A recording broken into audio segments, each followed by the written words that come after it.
On est le 18 mars 1985 à Garden Grove, en Californie. Ici, tout est presque trop parfait. C'est un quartier paisible où les belles maisons se ressemblent toutes et où les jardins sont parfaitement entretenus. C'est dans ce paysage de carte postale que l'officier Halligan commence son service de nuit. À 3h du matin, alors qu'il sillonne dans les rues vides de la ville, sa radio s'active. Sa centrale lui demande de foncer à Ocean Breeze Drive au numéro 12551. Un homme paniqué rapporte que sa femme se serait faite tirer dessus.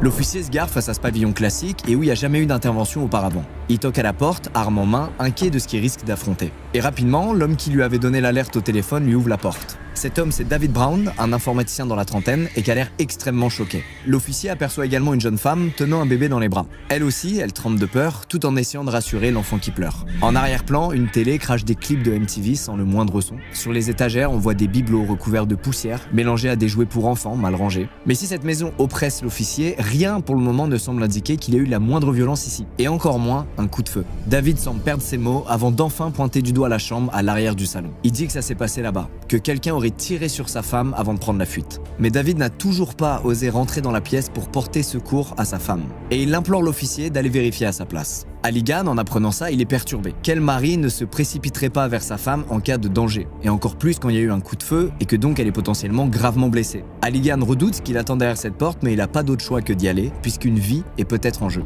Alors il progresse, pistolet dans une main, lampe torche dans l'autre. Intérieurement, il est terrifié, mais il tente de garder le contrôle. Pour rien arranger, il sait qu'il est complètement seul dans cette maison. Il n'y aura pas de coéquipier pour le secourir si quelque chose tourne mal. Il balaye l'intérieur de la chambre à l'aide de sa lampe torche. Et puis enfin, il l'aperçoit.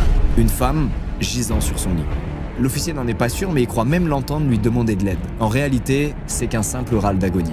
Parce qu'en prenant son pouls, l'agent n'entend pas le moindre battement. Et même si elle semble encore très légèrement respirer, son cœur, lui, est déjà en train de s'arrêter. Puis au sol, derrière le lit, il aperçoit un revolver. Le tireur l'a abandonné sur place, sans aucune crainte de laisser un tel indice. Halligan ne le sait pas encore, mais il vient de vivre les débuts de l'affaire la plus marquante de l'histoire de sa carrière.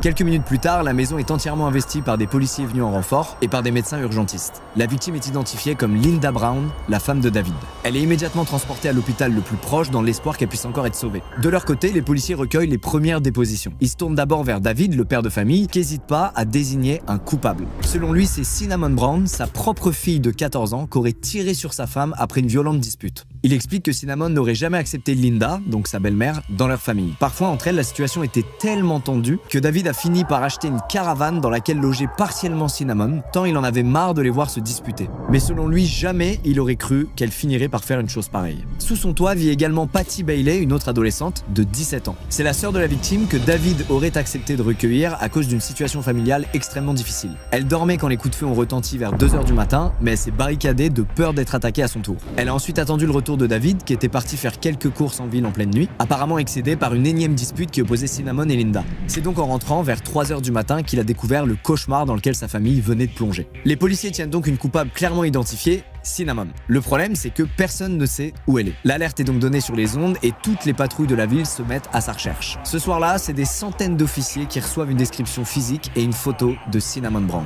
Au même moment, la terrible nouvelle tombe. À seulement 23 ans, Linda Brown, la femme de David, est décédée à l'hôpital. Elle laisse derrière elle une petite fille de 7 mois et une famille endeuillée. Au petit matin, vers 7h, les voisins et les proches de la famille se réveillent en découvrant l'horreur qui vient de frapper leur quartier. Cinnamon, elle, est toujours introuvable. Mais un officier fouille le jardin et il finit par entendre quelque chose d'étrange à l'arrière de la maison. Une sorte de respiration lourde qui semble provenir d'une niche pour chien. En éclairant l'intérieur du petit abri rouge avec sa lampe torche, il aperçoit un corps. Celui d'une adolescente, recouvert dans un horrible mélange d'urine et de vomi. Et soudainement, elle se met à bouger. Elle relève la tête, puis rampe vers l'officier sans dire le moindre mot. Le policier est surpris et terrifié, alors il recule de quelques pas avant d'apercevoir son visage. Ce visage, c'est celui d'une ado qui a l'air épuisée, mais qui rayonne d'innocence. Ses yeux le regardent comme s'il était son sauveur, comme s'il venait enfin la sortir de l'enfer. Et en s'approchant de plus près, pas de doute, cette ado, c'est Cinnamon Brown.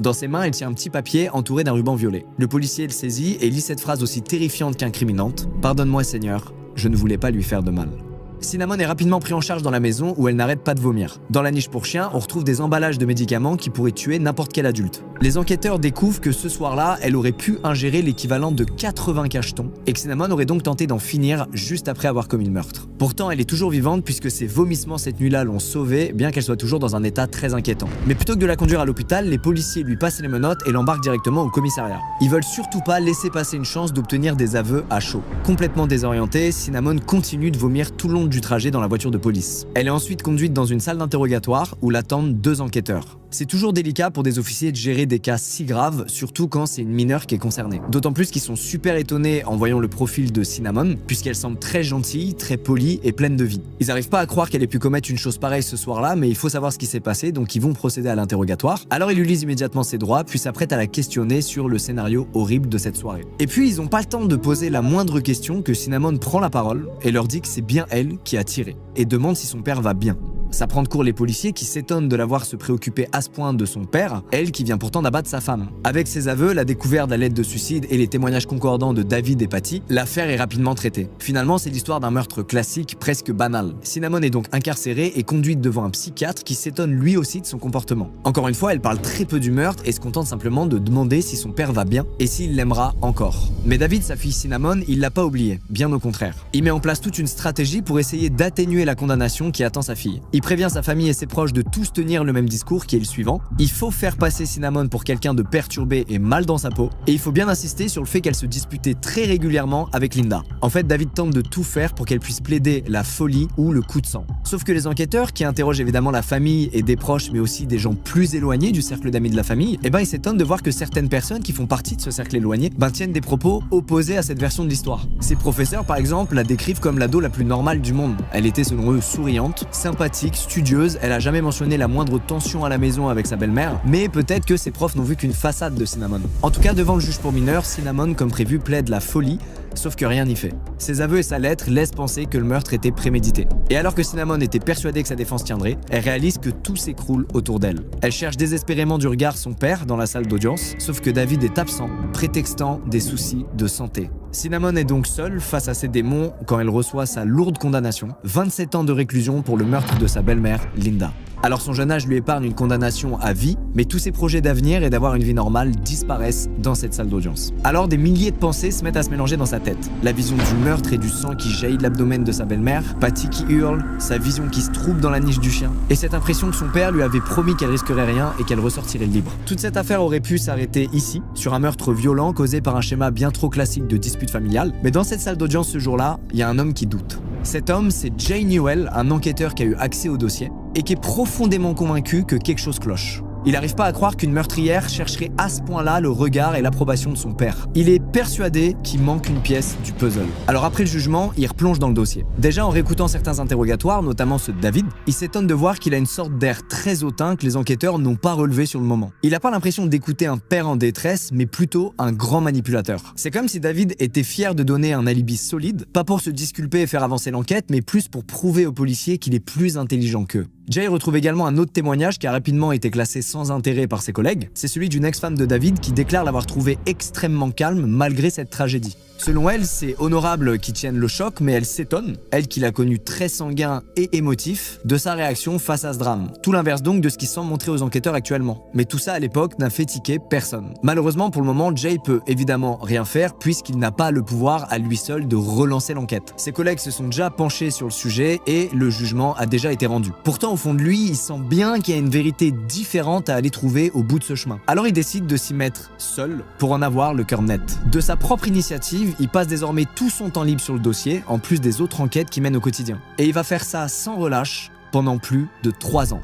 David veut tout savoir de cette famille pour faire éclater la vérité. Il se met alors à éplucher tous les dossiers et tous les registres concernant David Brown. Parfois même, il va jusqu'à le prendre en filature. Il veut savoir quelle vie mène cet homme qui semble si peu affecté par le meurtre de sa jeune femme.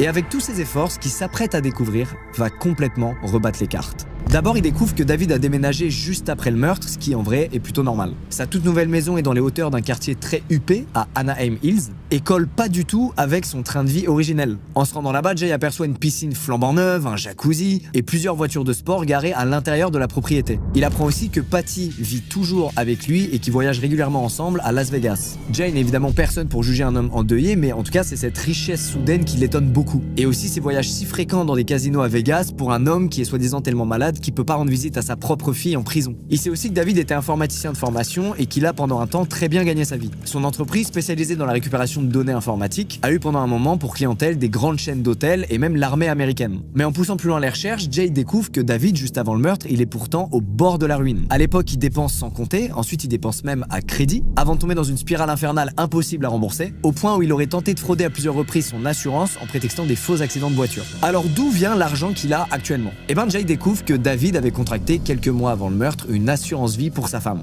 Un choix particulièrement étonnant puisque je vous rappelle que Linda, au moment où elle décède, elle a que 23 ans. Suite à la mort de sa femme, David aurait touché en tout plus d'1 million de dollars. Et d'après certains assureurs, le corps de Linda n'était même pas encore enterré que David leur avait déjà réclamé son dû.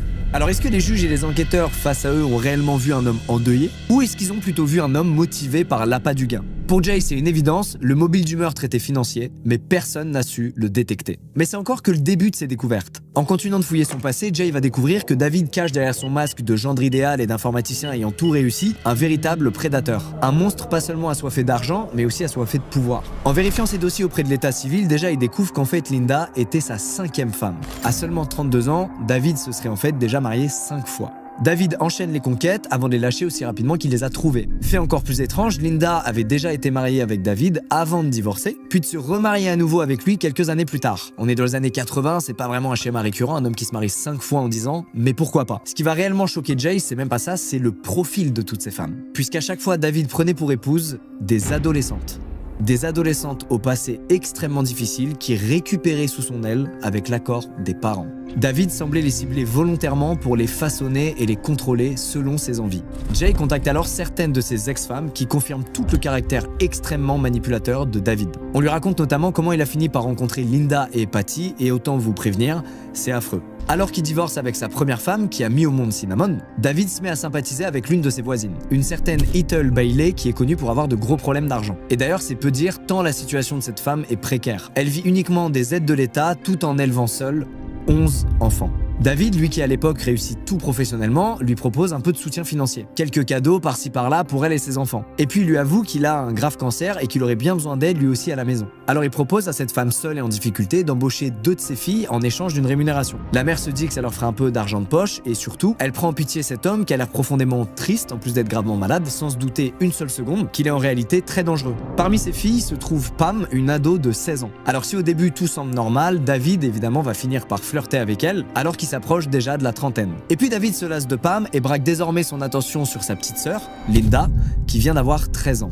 Là encore, il la fréquente quelques années contre l'avis de sa mère qui finira encore une fois par céder. Et aux 17 ans de Linda, David la demande en mariage. Sa mère, qui dépend presque entièrement de David pour subvenir à ses besoins, n'a pas d'autre choix que d'accepter. L'emprise est totale. La mère sombre dans l'alcoolisme et n'arrive plus à gérer ses enfants et en grand sauveur qu'il est, David accepte alors d'accueillir Patty, une autre petite sœur de Linda. Elle vient de se disputer violemment avec sa mère, elle a plus aucun endroit où aller, et comme elle a toujours vu David comme son héros et le père qu'elle n'a jamais eu, eh ben elle est très heureuse d'aller vivre chez lui. Malheureusement, sans le savoir, elle s'apprête à rejoindre un monstre qui va abuser d'elle pendant des années, dans le secret le plus total. Quelques années plus tard, Patty, qui se sent désormais bien intégrée dans cette famille de substitution, a fini par normaliser les abus dont elle est quotidiennement victime. Elle est persuadée que c'est comme ça que ça se passe dans une maison normale, puisqu'elle n'a jamais connu une maison normale, et elle pense que sa vie entière repose sur David, qu'elle est prête à tout pour garder près d'elle. David est donc entièrement entouré de femmes qu'il a manipulées quand elles n'étaient que des enfants, et qui sont maintenant prêtes à tout pour lui. Et c'est justement ce qu'il voulait pour pouvoir abuser d'elle autant qu'il le souhaite. De son côté, Jay continue de mener l'enquête et il étudie minutieusement tout le dossier et il finit par consulter à nouveau le registre des mariages au cas où il serait passé à côté d'un nom.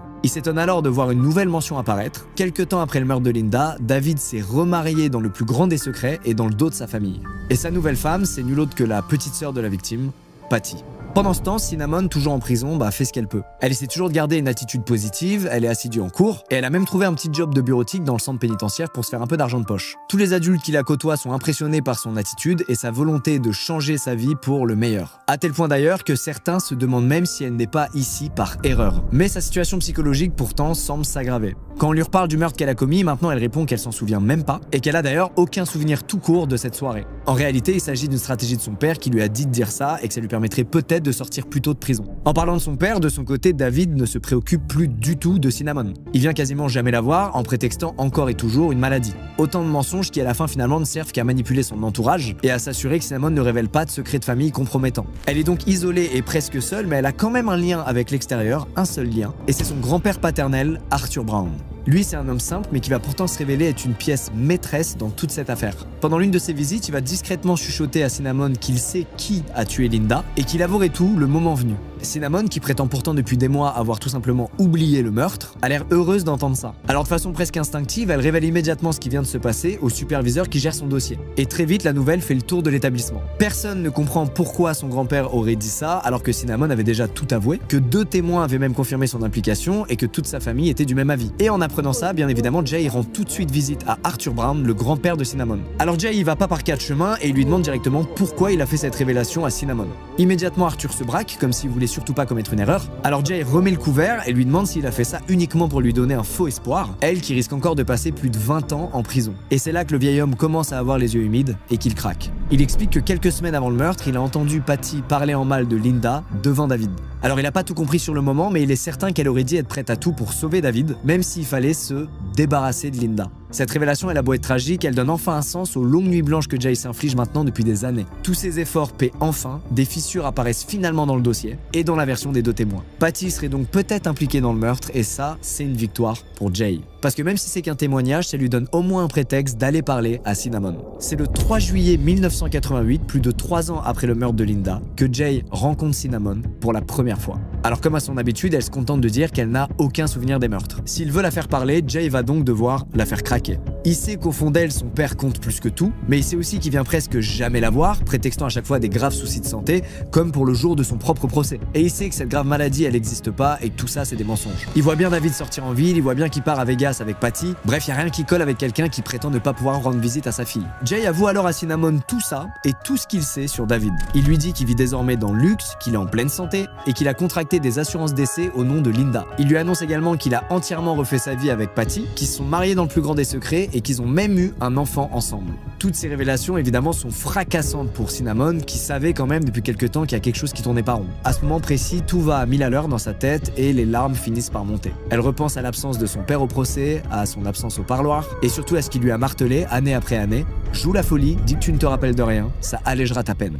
Ça y est, Cinnamon n'en peut plus de vivre dans le mensonge. Elle s'est jamais sentie autant trahie, abandonnée et utilisée par son père. Alors enfin, elle balance tout à l'inspecteur. Pendant plus d'1 heure, elle va lui expliquer ce qui s'est vraiment passé ce soir-là et ce qui s'est passé les semaines et mois précédant ce crime. Elle avoue que tous les 3 planifiaient ce meurtre depuis des années, que Patty et David sont bien complices. Elle avoue qu'en réalité, elle se souvient de tout et que c'est même pas elle qui a tiré ce soir-là. En un claquement de doigts, Cinnamon brise des années de silence et relance l'enquête de toute une vie pour Jay. Elle explique que David lui répétait sans cesse des choses au sujet de Linda. Elle en avait soi-disant après lui au point où elle voulait le tuer. Elle était soi-disant extrêmement jalouse de son succès au point où elle voulait reprendre à son compte son entreprise d'informatique. Évidemment, c'est des vulgaires mensonges de David, mais Cinnamon, qui était qu'une ado émerveillée par son père et qui lui vouait une admiration folle, elle a fini par y croire. C'est une longue, très longue emprise que David a réussi à avoir sur ses filles après des années de manipulation comme on l'a vu. Quand David lui explique ça, naïvement, Cinnamon, elle tente alors de le raisonner et de lui dire que le plus simple, c'est peut-être juste de divorcer, comme il l'a déjà fait par le passé, sauf que David insiste. Il lui invente alors des supposés liens avec la mafia et d'autres histoires rocambolesques pour justifier à tout prix le fait qu'elle doit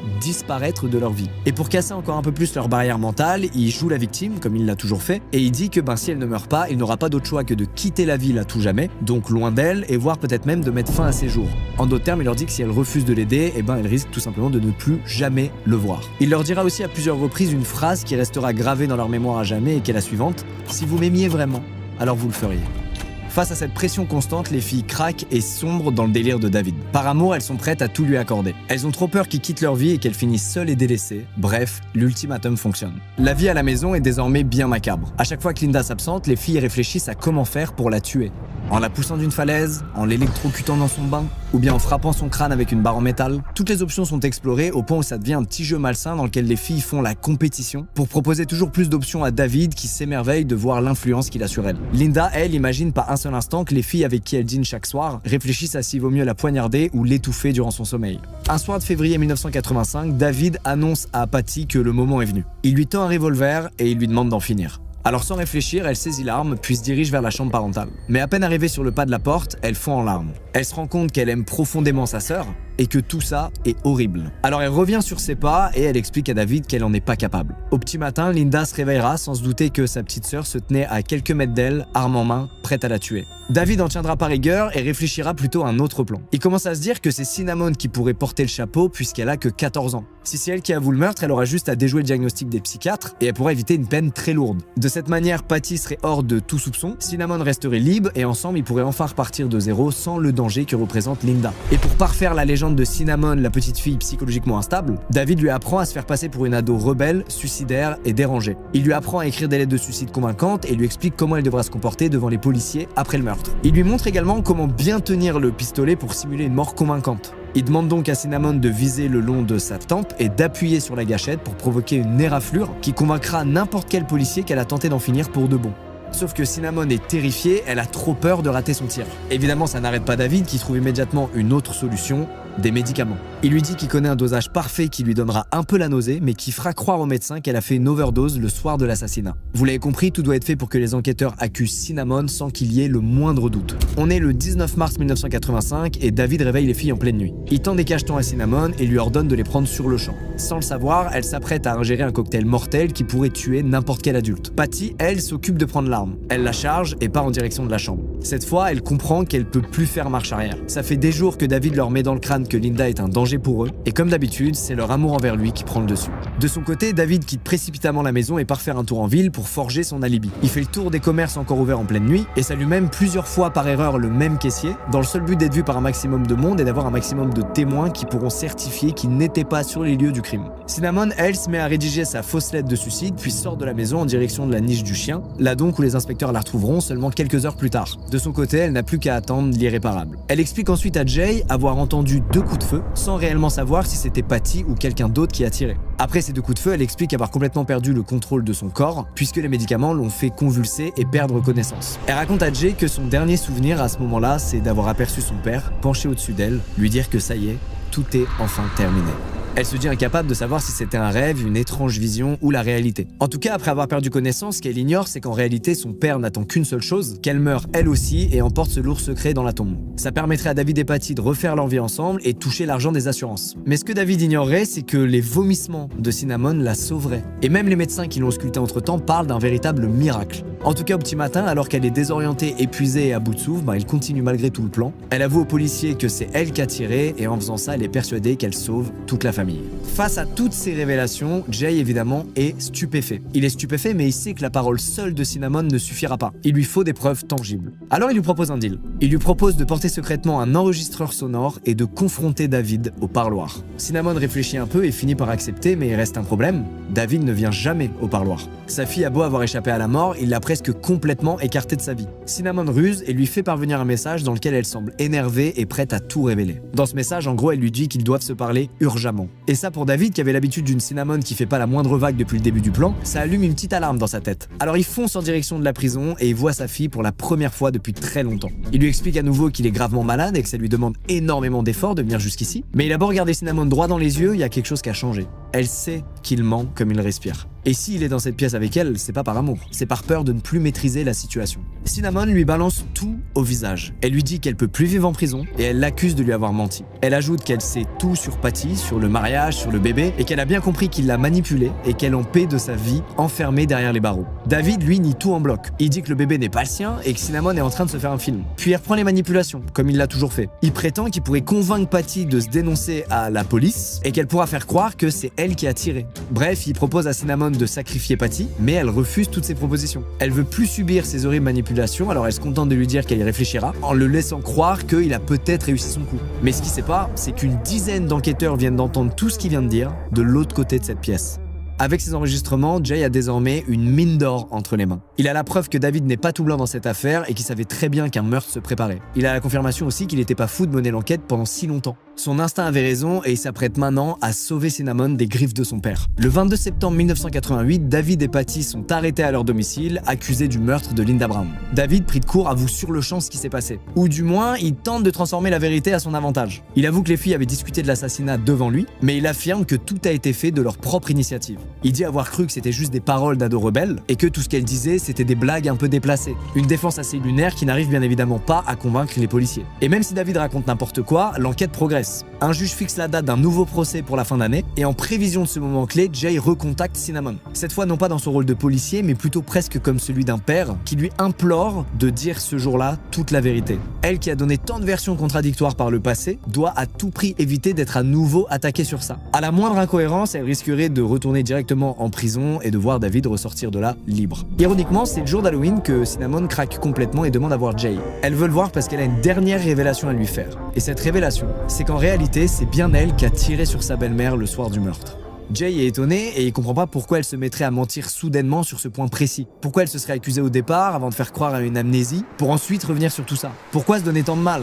Mais Cinnamon lui avoue tout simplement qu'elle avait extrêmement honte. Honte d'avoir aimé son père au point d'en tuer Linda, avec qui elle s'entendait pourtant super bien. En mentant, elle avait l'impression de réécrire une histoire plus favorable, une histoire où elle n'était plus au cœur de cette terrible réalité. Cinnamon est donc libérée de ce terrible poids et elle vient d'offrir à Jay la dernière pièce du puzzle. Désormais, peu importe ce qu'il adviendra au procès, Cinnamon ne dira que la stricte vérité. Elle explique donc à Jay ce qui s'est réellement passé le soir du meurtre, ce qui est proche de ce qu'elle avait déjà raconté, mais à quelques détails près. Patty lui a apporté l'arme après avoir été réveillée par David, et elle lui a également tendu un coussin pour atténuer le bruit des coups de feu. C'est donc bien Cinnamon, et non Patty, qui se dirige vers la chambre de Linda, arme en main. Alors qu'elle dort paisiblement, Cinnamon se penche au-dessus de son corps, vise son abdomen et presse à détente.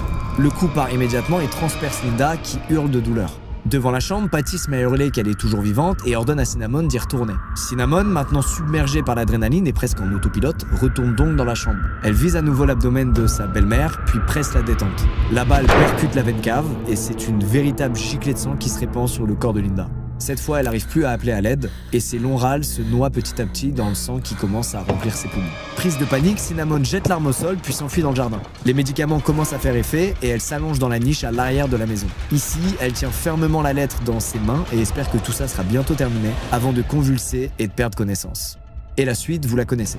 Jay note tout minutieusement, persuadé que cette nouvelle version jouera en faveur de Cinnamon. Alors même si elle n'est pas toute blanche dans cette affaire, il est persuadé que les juges comprendront la terrible manipulation dont David a fait preuve. Cinnamon n'était qu'une ado perdue, persuadée qu'elle faisait par amour ce qui était juste. Mais c'est bien David qui est à l'origine de tout ce mal. En tout cas, en attendant son jugement, lui, il est maintenant derrière les barreaux. Ici, sa manipulation et sa perversité ne pourront plus jamais atteindre ses proches. Du moins, c'est ce qu'on pourrait croire. Parce que dans le plus grand des secrets, David va aller encore plus loin dans l'horreur. Derrière les barreaux, il sympathise avec un autre prisonnier, un certain Steinhardt, qui s'apprête à finir sa peine. Cet homme, ça fait un moment qu'il est là, il est sans économie, il considère qu'il est aussi sans avenir, et donc il angoisse à l'idée de retourner dehors. Alors David le console, puis lui dit qu'il pourrait lui donner un coup de pouce contre 50 000 $ en cash, qu'il lui fera parvenir discrètement en échange d'un petit service. Assassiner 3 personnes. Le procureur en charge de son dossier, l'enquêteur Jay, et Patty, sa nouvelle femme.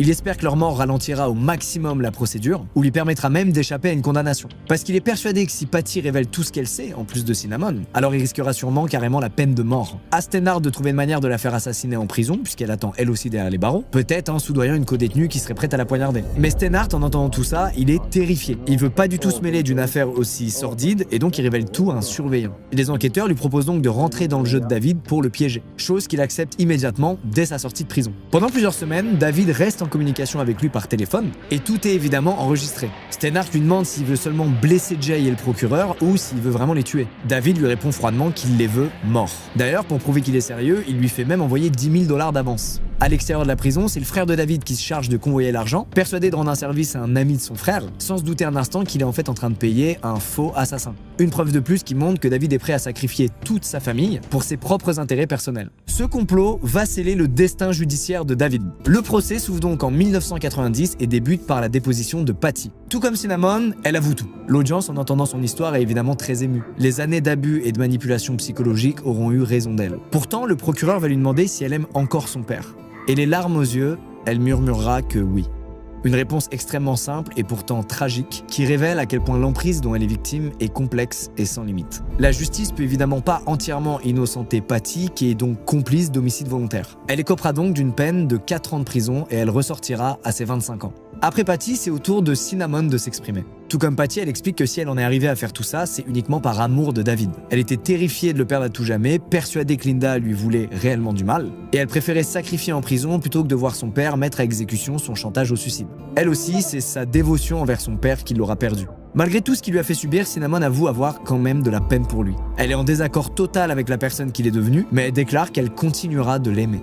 Au vu des nouveaux éléments apportés à l'affaire, le juge accepte de complètement revoir sa peine et les jurés acceptent de la libérer à ses 21 ans, soit 2 ans plus tard. C'est un incroyable soulagement pour Cinnamon qui s'était préparée à passer une grande partie de sa vie derrière les barreaux. Alors si certains jurés estiment qu'elle aurait dû purger une peine plus longue pour avoir malgré tout tué de sang-froid Linda, les autres estiment qu'elle a déjà payé sa dette envers la société. Elle était finalement qu'un simple instrument pour David qui était le réel cerveau derrière ce meurtre. En parlant du loup, vient donc le tour de David, l'accusé principal de cette affaire. Devant le jury, c'est toute sa vie construite sur la tromperie et le contrôle qui est déballé. Désormais, il est face à ses propres monstruosités, lui qui a fait tuer sa femme et sacrifier sa fille juste pour s'enrichir. Pourtant, il nie tout en bloc. Il maintient qu'il était éperdument amoureux de Linda et que c'est les filles qui ne pouvaient pas la supporter. Il les accuse de menteuses, de manipulatrices et d'être prête à tout pour tuer à nouveau. David, qui nage en plein délire, se met ensuite carrément à accuser les juges. Ils auraient selon lui utilisé des méthodes mafieuses pour l'enregistrer à son insu, et toute l'affaire serait pour lui qu'une vaste mascarade. Bref, ce jour-là, vous l'avez compris, David n'arrive à convaincre personne.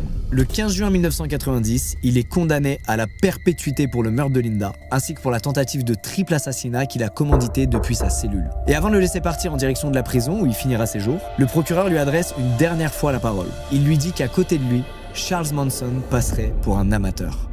Cinnamon et Patty finiront comme prévu par sortir de prison seulement quelques années plus tard et referont toutes les deux leur vie loin des médias. Alors leur histoire tristement extraordinaire finira quand même par les dépasser et sera reprise dans une mini-série et aussi dans un livre devenu un best-seller, If You Really Loved Me d'Ann Rule, qui est l'une des sources les plus complètes sur toute cette affaire et qui utilise comme titre la phrase que David répétait sans cesse à Cinnamon pour la convaincre de passer à l'acte. David, lui, mourra seul derrière les barreaux en 2014 sans n'avoir plus jamais pu faire de mal à qui que ce soit. Ce qu'il faut retenir, c'est les efforts exceptionnels de Jay pendant toutes ces années dans l'ombre et sur son temps libre qui auront permis d'enfin faire éclater la vérité sur cette affaire. En se basant uniquement sur son instinct et alors qu'un jugement avait déjà été rendu, c'est lui qui a réussi à rebattre les cartes et à rendre justice. Sans lui, David aurait continué sa vie hors de tout soupçon et aurait continué à abuser de plein d'autres victimes sur son passage. Et c'est sans compter sur Cinnamon qu'aurait passé injustement 20 ans de plus derrière les barreaux, par amour d'un père qui était pourtant prêt à la tuer. C'est la fin de cette terrible histoire, bravo Jay, justice a été rendue et on se retrouve très vite pour d'autres threads d'horreur. Il est tard la nuit, le 13 juin 1983, près d'Anchorage, en Alaska. Ici, on est au bout du monde, dans un endroit froid, rude, mais où de plus en plus de gens tentent de recommencer à zéro leur vie, tentent de se refaire. Ouvriers, trafiquants de drogue, proxénètes, tout le monde se croise à Anchorage, et tout le monde essaie de s'en sortir à sa manière. Cette nuit-là, un chauffeur routier rentre de son service. Il pleut légèrement et il croise pas grand monde sur la route. Tout le monde est calfeutré chez soi, loin du froid ou du danger. Mais alors qu'il approche un grand terrain vague rempli de voitures à l'abandon, il aperçoit une silhouette. Elle est mal éclairée par ses phares, c'est compliqué de deviner à quoi elle ressemble. Peut-être une biche ou un autre animal qui rôde. Alors il plisse les yeux et réalise que c'est quelque chose de bien plus inquiétant.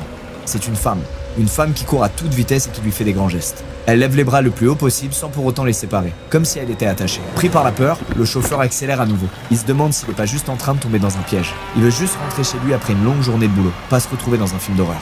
Mais alors qu'il fait quelques mètres, la femme se met à pousser un hurlement. Un cri strident que seule une personne réellement en détresse pourrait pousser. Alors il finit par s'arrêter et ouvrir la portière côté passager. Il demande à la femme ce qui se passe et si elle va bien, et elle répond simplement « Il va me tuer ». Dans son rétroviseur, c'est là qu'il le voit apparaître. Un homme qui court à toute vitesse avec ce qui semblait une arme dans les mains. Le routier fait monter la femme et accélère pendant que l'homme continue de courir sur de longs mètres avant de rebrousser chemin. Le camion va trop vite pour lui, la femme est enfin sauvée. Pendant le trajet, elle n'en dira pas plus. Elle demandera juste à être déposée à un motel le long de la route où elle pourra retrouver des amis. En réalité, elle cherche juste à alerter le proxénète qui veille normalement sur elle. Et même si le conducteur insiste pour la conduire au commissariat, la femme refuse et descend au premier motel. C'est donc seul que le chauffeur ira faire sa déposition pour raconter tout ce qu'il a vu lors de cette nuit qu'il marquera à tout jamais. Mais ce qu'il sait pas encore, c'est que l'homme qu'il a vu dans son rétroviseur est bien connu à Anchorage. C'est un homme apprécié de tous et en qui tout le monde a confiance, un homme qui s'appelle Robert Hansen.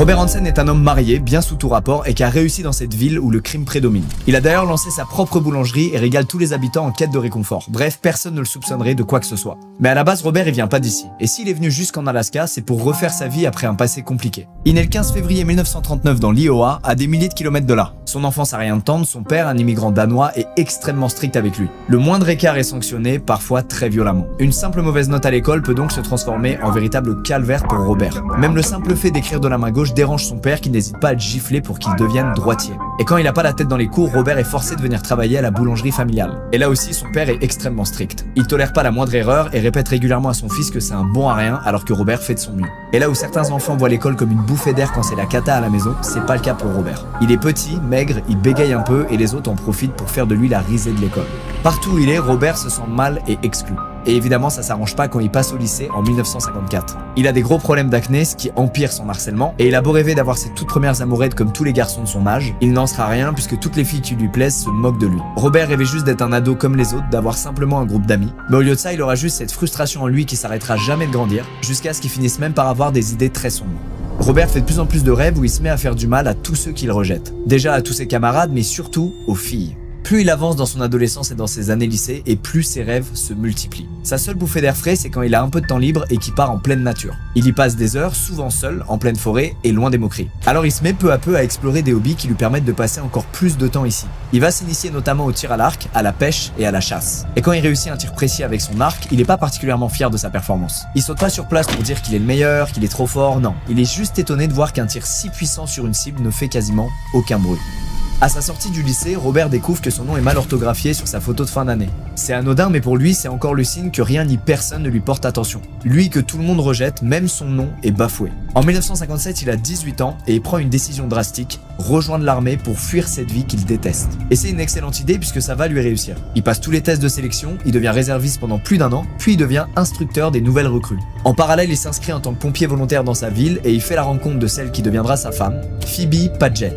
Bref, sa vie semble avoir fait un véritable 180. Lui qui était rejeté de tout le monde, le voilà instructeur dans l'armée, marié et bien intégré dans sa communauté. L'histoire aurait pu s'arrêter là, mais elle fait que commencer, puisque malgré tout ça, au fond de lui, Robert, sans une haine, continuait à grandir. Toute cette frustration et injustice qu'il a accumulée durant son enfance continue de le hanter. Et comme pour défier l'autorité, il développe une obsession de faire le mal sans jamais se faire attraper. Par exemple, il s'amuse à mettre le feu à quelques endroits dans la région, et il y a des rumeurs qui disent qu'il aurait même volé de la dynamite pour faire exploser un tracteur. Et à ce moment-là, son plaisir à chaque fois, c'est pas vraiment de faire le mal, c'est juste de voir qu'il s'en sort sans conséquence. Et tout ça là, ça va marquer le début d'une longue descente aux enfers. Quelques mois plus tard, en 1960, il décide de passer à l'étape supérieure. Il veut mettre le feu au dépôt de bus scolaire de son ancien lycée, histoire de se venger de tout ce qu'il a subi là-bas pendant ces nombreuses années. Il arrive à convaincre un complice, un apprenti boulanger qui bosse dans la boulangerie de son père, et le 7 décembre à la tombée de la nuit, ils foncent tous les deux vers l'école. Ils déversent un bidon d'essence entre chaque bus, et ils allument le feu. En un claquement de doigts, tout le dépôt s'embrase. La station de pompiers où il est volontaire vient de l'appeler et il doit à tout prix venir éteindre un incendie qui s'est déclaré.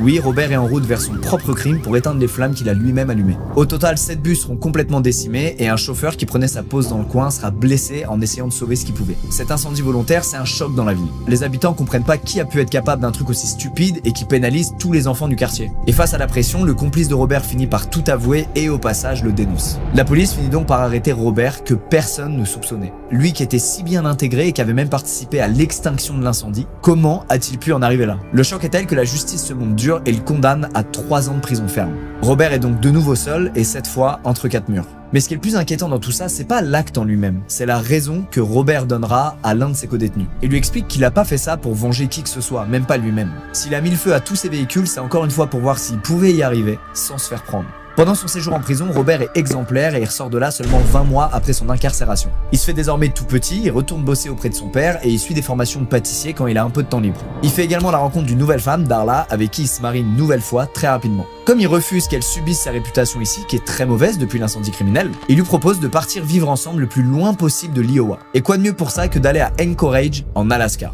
Anchorage, c'est un peu le Far West version neige. À cette époque, les États-Unis font construire un énorme pipeline dans la région et ça attire beaucoup d'argent et surtout d'ouvriers très bien payés puisque les conditions de travail y sont particulièrement rudes. Et comme on est un peu loin de tout, faut bien motiver les gens à venir jusqu'ici. Tous ces ouvriers loin de chez eux ont donc pas mal d'argent à dépenser et surtout ils ont besoin de décompresser. La ville attire donc pas mal de criminels, de trafiquants de drogue et de proxénètes qui profitent de la situation. C'est donc dans ce contexte que Robert et Darla débarquent ici, à des milliers de kilomètres de l'Iowa et de la réputation de Robert. Ici, il peut tout recommencer à nouveau et espérer une vie un peu plus tranquille. En arrivant, ils achètent ensemble une petite maison et Robert lance sa propre boulangerie qui va avoir un très grand succès. Dans la foulée, le couple va aussi accueillir 2 enfants dans leur vie. Bref, ce nouveau départ semble être une belle réussite et tout semble aller pour le mieux, d'autant plus que Robert a pu renouer avec sa passion ultime, la chasse. Il part régulièrement seul dans la nature, loin de la civilisation, et ça donne à ce qu'il aime le plus au monde. Et Robert a un sacré niveau au point où il pulvérise plusieurs records du monde de tir à l'arc. C'est lui qui a le record du plus gros bouc abattu à coups de flèche, du second plus gros caribou aussi abattu à coups de flèche. Bref, c'est un chasseur né et il passe tout son temps libre à aller tuer des proies. Mais malgré cette nouvelle vie, les démons de Robert vont encore une fois très vite le rattraper. En 1971, il se met à suivre une femme dans la rue, une secrétaire qui lui a tapé dans l'œil. Plutôt que d'entamer un dialogue, Robert décide de la suivre discrètement jusqu'à chez elle. En la voyant rentrer, il décide de sonner chez elle et de lui demander s'il peut passer un coup de fil avec son téléphone fixe. La femme accepte, Robert rentre et fait semblant de passer un appel devant elle avant de lui demander si elle veut bien dîner avec lui ce soir.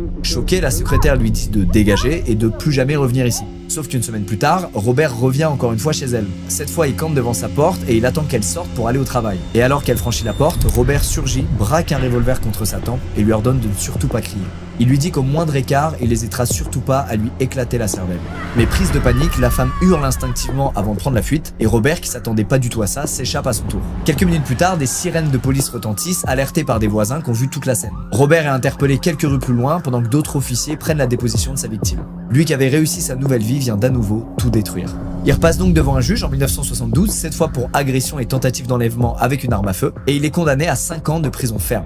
D'ailleurs, le docteur qui est affecté sur le dossier se contentera de dire que Robert est un homme extrêmement dangereux, incapable de contrôler ses émotions et que tout ça ressurgira à nouveau tôt ou tard. Et même si la cour ordonne qu'il suive un traitement au lithium pour calmer ses symptômes, le docteur est formel. Ça supprimera certes les symptômes, mais ça ne les guérira jamais. Robert retourne donc derrière les barreaux, reçoit son traitement au lithium, mais là encore, comme il joue au prisonnier modèle, il a une remise de peine qui lui permet de sortir à la fin de l'année 1973 seulement. Cette fois, à peine en liberté, il arrête son traitement et il réalise qu'il a encore une fois réussi à s'en tirer. Et c'est là que Robert va basculer dans quelque chose de bien plus sombre et continuer sa longue descente aux enfers. On sait qu'à cette période, il se met à fréquenter des prostituées. Il leur propose généralement beaucoup d'argent avant de sécuriser un rendez-vous et surtout, il fait tout pour les mettre en confiance. Parce que si Robert a l'air d'un gars normal qui attire pas spécialement la méfiance, en tête, il a des plans bien macabres. À chaque rencontre, il s'invente une nouvelle identité. Parfois, il s'imagine docteur, avocat, photographe et il tente même de se déguiser avec une fausse moustache ou des vêtements prévus pour l'occasion. Il fait ça déjà pour brouiller les pistes et surtout pour pas se faire repérer par des proches. Quand une prostituée finit par être en confiance, elle accepte de le suivre dans sa voiture et de là, il l'emmène à l'écart, loin de la ville. Perdu au milieu de nulle part, il sort une arme, la force à coucher avec lui, puis à obéir à tous ses ordres. En fait, il sait pertinemment qu'elles vivent dans un milieu criminel et que donc elles oseront pas parler à la police. Alors certaines, dans la terreur, tentent de se débattre ou de fuir, mais Robert refuse qu'on lui désobéisse. Et malheureusement, c'est exactement ce qui va se passer avec Annie. Comme toutes les autres avant elle, il lui propose un rendez-vous avant de l'emmener en pleine nature. Là-bas, Robert sort une arme et lui demande de rester tranquille. Sauf qu'elle pousse un cri avant de prendre immédiatement la fuite. Robert réussit à la rattraper, l'attrape par les cheveux et la plaque au sol. Dans la panique, Annie sort un petit couteau qu'elle gardait toujours au fond de son sac et tente de frapper son agresseur. Mais il réussit à la maîtriser et récupère le couteau. Annie l'implore de ne pas lui faire de mal, mais c'est trop tard, le monstre a déjà pris sa décision. Et malgré les cris de détresse, Robert poignarde la jeune fille à plusieurs reprises, jusqu'à ce qu'elle n'émette plus le moindre son. Presque instinctivement, Robert récupère sur elle son collier, ainsi que les quelques centaines de dollars qu'il lui avait donnés quelques heures plus tôt. Il fait exactement comme il l'aurait fait en chassant un animal, il récupère un trophée. Puis il finit par enterrer le corps d'Annie avant de retourner en ville comme si rien ne s'était passé. Robert commet l'impardonnable, et suite à ce premier féminicide, il va plonger encore plus dans l'horreur. Être un simple meurtrier, ça lui suffit pas. Ce qu'il veut, c'est ressentir ce qui l'excite le plus quand il chasse. Il veut traquer ses proies, s'amuser avec elles et ressentir leur peur. Alors il se met à emprunter régulièrement des avions, parfois sous un faux nom. Ça lui permet d'explorer des régions de plus en plus éloignées, mais surtout d'emmener ses victimes sur son terrain de chasse favori, le long de la rivière Knik, un lieu éloigné de tout, mais qu'il connaît comme sa poche. Il continue de piéger des prostituées en ville, mais cette fois, il leur demande pas de monter dans sa voiture, mais dans son avion de tourisme. Il leur fait croire à chaque fois qu'il possède un petit chalet dans le nord et qu'il les ramènera après en ville. Et avec sa tête d'homme passe-partout et son discours rassurant, beaucoup acceptent sans se poser de questions. Et c'est souvent en plein vol que Robert sort une arme avant de leur faire comprendre qu'elles sont désormais sous ses ordres. Et c'est quand elles atterrissent au milieu de cette vaste plaine abandonnée, parfois gelée, que ses victimes se rendent compte qu'elles sont prises au piège. Certaines se mettent à hurler et à se battre avec lui, d'autres s'enfuient instinctivement sans même se retourner. Et c'est exactement ça que Robert recherche. Il les laisse courir un peu avant de s'amuser avec elles. Il prend plaisir à les terrifier et à les voir tout tenter pour essayer de s'échapper. Parfois il les rattrape à pied, les tacle, puis les laisse s'échapper à nouveau. Et quand il en a assez, il sort son arme puis les abat froidement avant de les enterrer sur place. Dans cet endroit reculé de tout, Robert sait qu'il risque rien. Il connaît le moindre recoin de ces plaines, c'est son domaine et il se sent en pleine puissance. Il sait que personne ne viendra l'arrêter. Lui qui s'est toujours senti mis à l'écart de la société, moqué et humilié, il a enfin l'impression d'être dans le contrôle ultime et de pouvoir prendre sa revanche. Et c'est pas qu'un simple mode opératoire pour lui, c'est une sorte de rituel macabre où il déshumanise complètement ses victimes. En face de lui, c'est plus des femmes, c'est juste des proies. Et de la même manière qu'il récupère des trophées à la chasse, des cornes ou des peaux, il fait pareil ici avec des bijoux, des papiers d'identité ou des vêtements. C'est une façon pour lui de se rappeler de ce qu'il a fait et d'emporter avec lui une partie de leur vie. Et malheureusement pour ses victimes, peu importe le scénario, elles ont presque aucune chance de s'en sortir à partir du moment où elles ont mis les pieds dans cet avion. Et même si certaines réussissent à lui échapper, elles finissent toujours par mourir d'épuisement ou de froid tellement la région est rude et impardonnable. Et plus les années passent, plus le nombre de femmes qui disparaissent dans la région augmente. En 1973, c'est une adolescente de 17 ans, Megan Emmerich, qui aurait fait la rencontre de Robert. Il l'aurait rencontré dans un club, lui aurait proposé de l'argent, puis l'aurait abattu loin de la ville. En 1975, c'est une certaine Mary Thiel qui est portée disparue. Des amis à elle ont sonné l'alerte, mais l'enquête n'a rien donné. Il y a malheureusement énormément de crimes à gérer et aucun des officiers en poste ne fait passer la disparition de prostituées en priorité sur le reste. Et même les rares cas où ces victimes s'en sortent vivantes, Robert sait qu'il risque rien. En 1975, Patty Roberts réussit à s'enfuir de ses griffes. Elle avertit la police, identifie formellement Robert, et pourtant l'affaire n'ira pas plus loin. Les policiers sont allés jusqu'à interroger Robert, sauf qu'il a juste tout nié en bloc, et que malheureusement sa parole vaut bien plus que celle d'une prostituée. C'est évidemment terrible et injuste, mais à cette époque c'est pourtant bien la réalité. En plus de l'interroger, la police va même enquêter sur Robert. Alors pas pour un meurtre ou un enlèvement, mais pour une raison bien plus étonnante. Robert va se faire coincer à la sortie d'un magasin de bricolage après avoir volé une tronçonneuse. Et devant les policiers, il va s'excuser et leur dire juste qu'il n'a pas pu se retenir. Comme une pulsion en lui, d'après ses propres aveux. Et pour ce simple vol, comme il est récidiviste, Robert écopera d'une lourde peine prison puisqu'il va prendre 5 ans ferme. Mais comme d'habitude, en prison il est exemplaire et il ressortira seulement 16 mois plus tard. Là encore, la cour conseille fortement à Robert de suivre un programme psychiatrique ainsi qu'un traitement, sauf que personne ne peut le forcer à le faire ni le surveiller. Le voilà donc à nouveau relâché dans la nature sans aucune supervision. Et c'est ça qui est terrible dans cette histoire, c'est que ça fait 2 fois que Robert finit en prison, mais qui ressort beaucoup plus tôt que prévu et qui peut de nouveau commettre des atrocités. Et cette fois, c'est quelques semaines seulement après sa remise en liberté qu'il va faire ce qu'il a toujours fait, rencontrer des prostituées avant de les traquer à mort. En octobre 1979, Christine Hayes monte dans sa voiture. Elle s'étonne de le voir conduire si loin de la ville, mais elle se rassure en se disant que ce type n'a pas l'air si dangereux que ça. Mais Robert finit par sortir une arme, la pointe sur sa tempe, puis la force à se déshabiller. Il lui dit de mettre tous ses vêtements dans le coffre, puis attache ses mains et ses pieds avec une corde. Mais dans un élan de survie, Christine arrive à retirer tous ses liens. Puis elle ouvre rapidement sa fenêtre avant de se jeter sur la route. Elle s'écrase contre le bitume, mais elle reprend vite ses esprits puis court à toute vitesse vers une maison qu'elle aperçoit au loin. Elle réussit à s'y réfugier, mais Robert sait qu'il risque rien. Il sait pertinemment que sa victime ne parlera pas à la police et qu'il n'y aura aucune suite. Et en effet, Christine n'ira pas se présenter au commissariat. Tout ça lui permet de reconstruire le masque qu'il adopte en société. Celui d'un homme investi dans sa communauté, qui va régulièrement à l'église et qui est ami avec tout le monde. Il continue de briller dans des concours de chasse, les gens adorent sa boulangerie, bref, Robert est un homme qui semble accompli. Et pire encore, il est même félicité par beaucoup de gens pour avoir réussi à se repentir après ses accrocs avec la justice. Personne ne se doute du monstre qu'il est et lui n'a qu'une obsession en tête, se remettre en quête d'une nouvelle victime. En 1980, Robert croise la route de Joan Messina, une femme qu'il rencontre dans un bar et qu'il apprécie. Il lui offre un verre, flirte avec elle et s'amuse avec son chien. En réalité, Joan est à la rue, n'a pas le moindre dollar et galère à survivre. Alors elle se permet de lui demander un peu d'argent pour continuer la soirée et pouvoir passer un peu de bon temps ensemble. Soudainement, il voit Joan non plus comme une humaine, mais comme une proie. Alors il lui fait croire qu'il joue le jeu, il l'emmène dans son pick-up et puis il se met à l'insulter. Il lui répète sans cesse qu'elle aurait jamais dû lui demander d'argent et Joan, terrifiée, tente de partir. Mais Robert sort une arme puis l'abat froidement d'une balle. Il tue également le chien de Joan par peur qu'il amène qui que ce soit à la tombe qu'il s'apprête à creuser loin de la ville.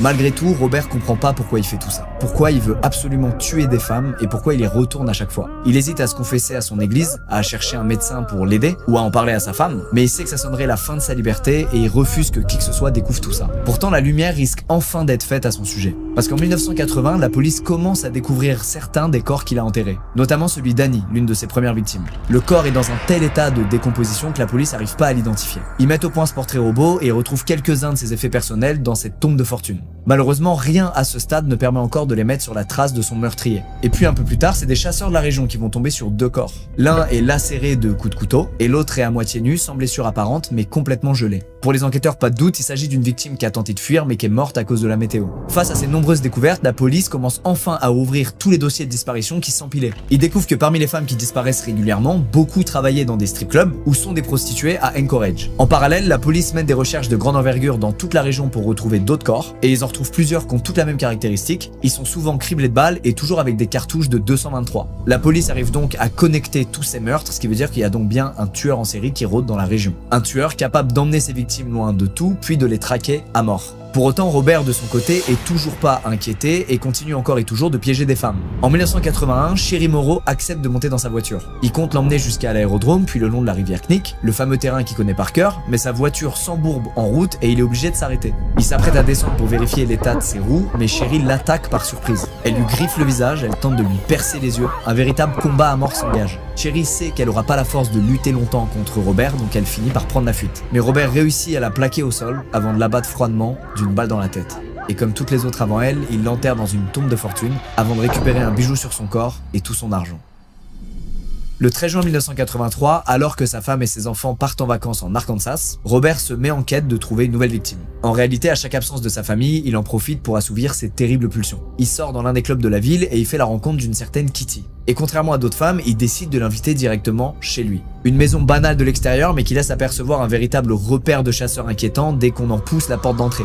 Robert lui demande de coucher avec elle sur une peau d'ours qu'il a lui-même abattue et même si Kitty a peur, elle accepte. Mais Robert tente de la menotter, ce qu'elle refuse catégoriquement, alors il s'énerve, sort une arme et lui fait comprendre qu'elle a désormais plus le choix. Kitty l'implore de la laisser partir mais Robert lui ordonne de ne plus bouger. Il sort une grande chaîne d'un coffre, la passe autour du cou de Kitty et l'attache à un poteau de sa maison. Après avoir abusé d'elle toute une partie de la nuit, il s'assoupit dans son canapé. Il lui dit de s'occuper en regardant la télé et que d'ici 1 heure, ils partiront. Kitty, qui est incapable de bouger, en profite pour regarder tout autour d'elle s'il n'y a pas quelque chose qui pourrait l'aider. Mais tout ce qu'elle voit, c'est des trophées de chasse suspendus à tous les murs, des vêtements de femme soigneusement rangés dans une armoire et des jouets pour enfants qui jonchent le sol de la maison. Kitty réalise que ce monstre qui est en train de la torturer a une famille et qu'il n'hésite pas à torturer ses victimes ici même, au milieu de la maison familiale. Robert finit par se réveiller et il lui dit qu'il est l'heure de prendre l'avion pour rejoindre son chalet dans le nord. Il lui dit qu'ils auront un autre rapport sexuel là-bas et puis qu'il la libérera. Kitty est terrifiée mais elle ose pas tenter quoi que ce soit. Elle se contente de le suivre dans sa voiture avant de voir défiler la ville à travers la fenêtre en se disant que c'est sûrement la dernière fois qu'elle voit Anchorage. Mais en approchant de l'aérodrome, elle réalise qu'elle sortira pas vivante de cet avion. Que si elle monte, elle est condamnée. Alors au moment où Robert ouvre la portière, elle le pousse violemment, puis elle prend la fuite en direction de la ville. Elle tente d'abord de se cacher derrière des voitures stockées dans un terrain vague, mais elle aperçoit Robert, arme en main et le regard rempli de haine. Si elle reste cachée ici, elle sait qu'il finira par la trouver et que tout s'arrêtera. Alors elle fonce en direction de la route, dans l'espoir de croiser une voiture qui roulerait à cette heure-là. Et par miracle, elle aperçoit des phares au loin, ceux d'un camion qui se dirige droit vers elle. Kitty hurle, il arrive à sa hauteur, mais reprend de la vitesse sans s'arrêter. Kitty hurle à nouveau, implore le chauffeur de la laisser monter, et par miracle, le camion s'arrête. La porte côté passager s'ouvre, Kitty est sauvée. De son côté, Robert retourne immédiatement chez lui pour cacher toutes les preuves. Les chaînes, les menottes, les armes qu'il avait sur lui, il planque tout avec soin dans des caches qu'il a aménagées spécialement pour ça dans son grenier. Et ses relations en ville vont énormément l'aider puisqu'il va appeler un fidèle ami à lui et lui demander de le couvrir. S'il est interrogé, il doit juste répondre que Robert était avec lui de 17h à 23h ce jour-là pour réparer un siège d'avion. Il lui explique pas pourquoi ni qui lui demandera ça, mais il lui fait promettre qu'il tiendra cette version quoi qu'il arrive. Et puis il fonce chez un autre ami, John Henning, avec qui il passe le reste de la soirée. Et avant de partir, il implore John de le couvrir, juste au cas où quelqu'un viendrait lui poser des questions. Il lui demande juste de dire qu'ils étaient ensemble à partir de 23h, en réalité au moment même où il détenait Kitty chez lui. Kitty de son côté dans un premier temps refuse d'aller porter plainte. Mais tout change quand elle avoue tout à son proxénète et qui lui répond par une gifle en plus de lui dire qu'elle s'attire trop de problèmes. C'en est trop pour Kitty qui, en pleurs, décide d'aller au commissariat. Elle raconte toute l'histoire et surtout elle décrit avec grande précision son agresseur. La police peut donc lui présenter plusieurs photos de personnes ressemblant à cette description et dans le lot se trouve celle de Robert quand il s'est fait arrêter pour vol. Et alors que tous ces gens sur les photos se ressemblent, Kitty n'hésite pas un seul instant et pointe la photo de Robert. C'est la première fois en plusieurs années que la police se penche enfin réellement sur le cas de Robert, lui qui a réussi à chaque fois à passer à travers les mailles du filet. Il finit donc par rentrer à son domicile, les policiers l'arrêtent et il panique pas. Et quand on lui explique ce dont il est accusé, il se contente juste de dire que tout est faux. Et que de toute façon, il a un alibi puisqu'il a passé la soirée chez un ami avant d'aller chez un autre ami et qui pourront tous les deux témoigner.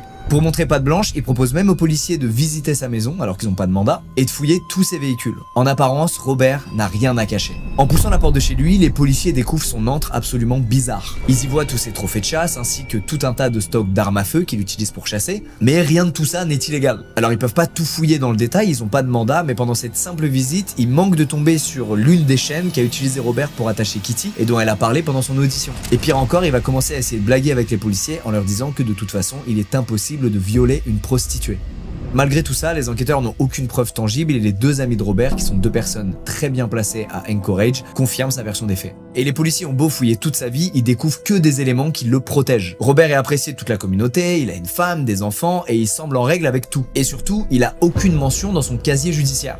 Oui, ça vous fait sûrement tiquer, comment ça, pas de casier judiciaire? En réalité, c'est pas qu'il a pas de casier judiciaire, c'est que tout le système informatique de la police d'Anchorage est en cours de rénovation. Certains dossiers sont carrément inaccessibles et plus rien n'est proprement référencé. Il y a donc plein de bugs et certaines personnes, certains dossiers passent entre les mailles du filet. Malheureusement, le casier de Robert fait partie de ces erreurs. En plus de ça, aucun des policiers encore en poste ne se rappelle de l'agression qu'il a commise en 1972 et encore moins du simple vol d'une tronçonneuse en 1977. À ce moment, c'est donc sa parole contre celle de Kitty et vu qu'elle refuse de soumettre à un détecteur de mensonges et que Robert a tous les bons arguments pour s'innocenter, et ben les policiers choisissent leur camp. Pareil pour le procureur chargé de l'affaire qui estime qu'il n'y a pas assez de preuves pour engager des poursuites. L'enquête est donc mise de côté, prête à prendre la poussière. Mais ça, c'est sans compter sur Sergent Floss. Lui, c'est simple, il sent que cette femme dit vrai et que Robert en réalité cache un passé sombre. Pour lui, si elle a réussi à l'identifier aussi vite et parmi tant d'autres photos, ça peut pas être un hasard. Alors si le procureur veut davantage de preuves, Floss les trouvera. D'abord, il va se mettre à chercher en ville le moindre dossier sur Robert. Si la police a rien, peut-être que d'autres registres donneront des indices. Kitty a mentionné que son ravisseur parlait d'un chalet ou d'une cabane dans le nord.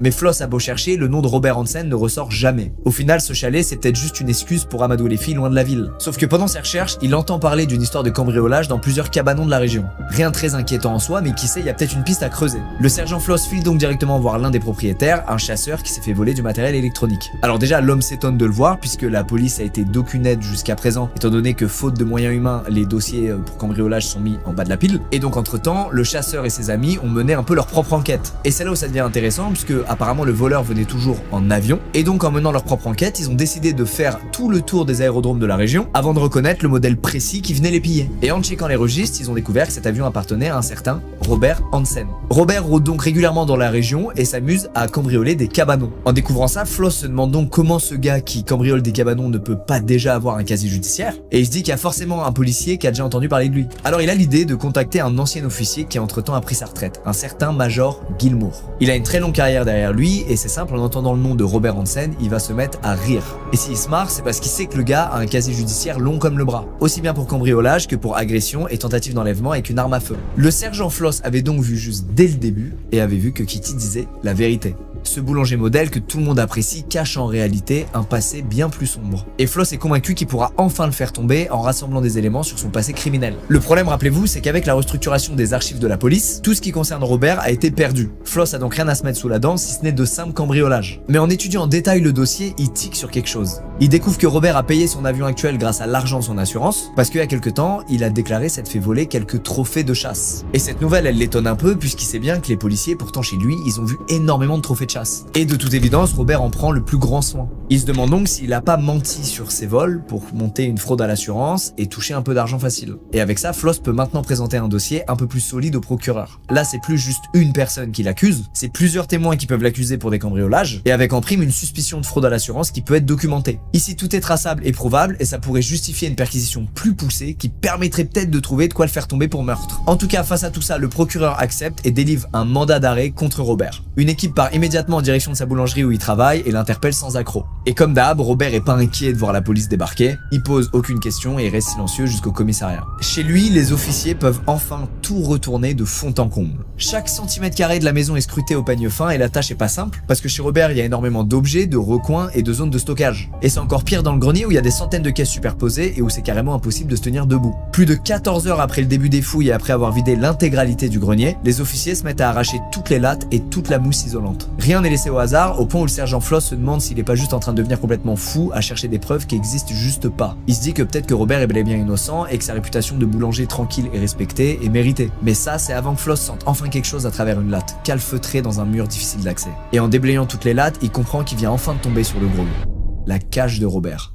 C'est ici qu'il planque tout depuis le début. Des armes, dont sa favorite qui correspond parfaitement au calibre 223 trouvé sur les corps, mais aussi des cartes aéronautiques qui retracent plusieurs trajets qu'il a effectués dans la région, proche de là où certains corps ont été retrouvés. Et mieux encore, le Graal, des bijoux et des unes de journaux qui parlent de disparition de femmes dans la région. C'est la cache parfaite d'un tueur en série. L'arme donc, un Mini 14, est mise sous scellé puis envoyée à un labo du FBI à Washington. Et là, tout va très vite, le FBI confirme qu'il n'y a aucun doute, c'est bien l'arme retrouvée chez Robert qui a tiré les balles retrouvées près des corps de la région. Mais malgré ça, le procureur en charge de l'affaire refuse toujours d'inculper Robert pour meurtre. Selon lui, certes, l'arme retrouvée chez lui est liée au corps, mais rien ne prouve que c'est lui qui l'a utilisée et que c'est lui qui a tué ses femmes. Selon lui, peut-être qu'il couvre quelqu'un ou qu'il a des complices, en tout cas, selon lui, le dossier est trop maigre. Il sera donc accusé de kidnapping et de viol, mais toujours pas de meurtre. Cette nouvelle, elle fait mal à Floss, qui est épuisé, mais qui reste déterminé malgré tout à coincer Robert. Jour après jour, il analyse minutieusement tous les documents que la police a récupérés dans ce grenier. C'est une tâche énorme, tant il y a de dossiers à parcourir, mais dans l'eau, il retrouve quelque chose de très intéressant, une carte aéronautique qui comporte 24 marques. Beaucoup sont placés le long de la rivière Knik, là où Robert avait l'habitude de chasser, sauf que c'est aussi là où ont été retrouvés beaucoup de corps. Et d'ailleurs, certaines de ces marques coïncident parfaitement avec certaines des tombes de fortune retrouvées par les policiers. Pour Floss, pas de doute, c'est 24 marques,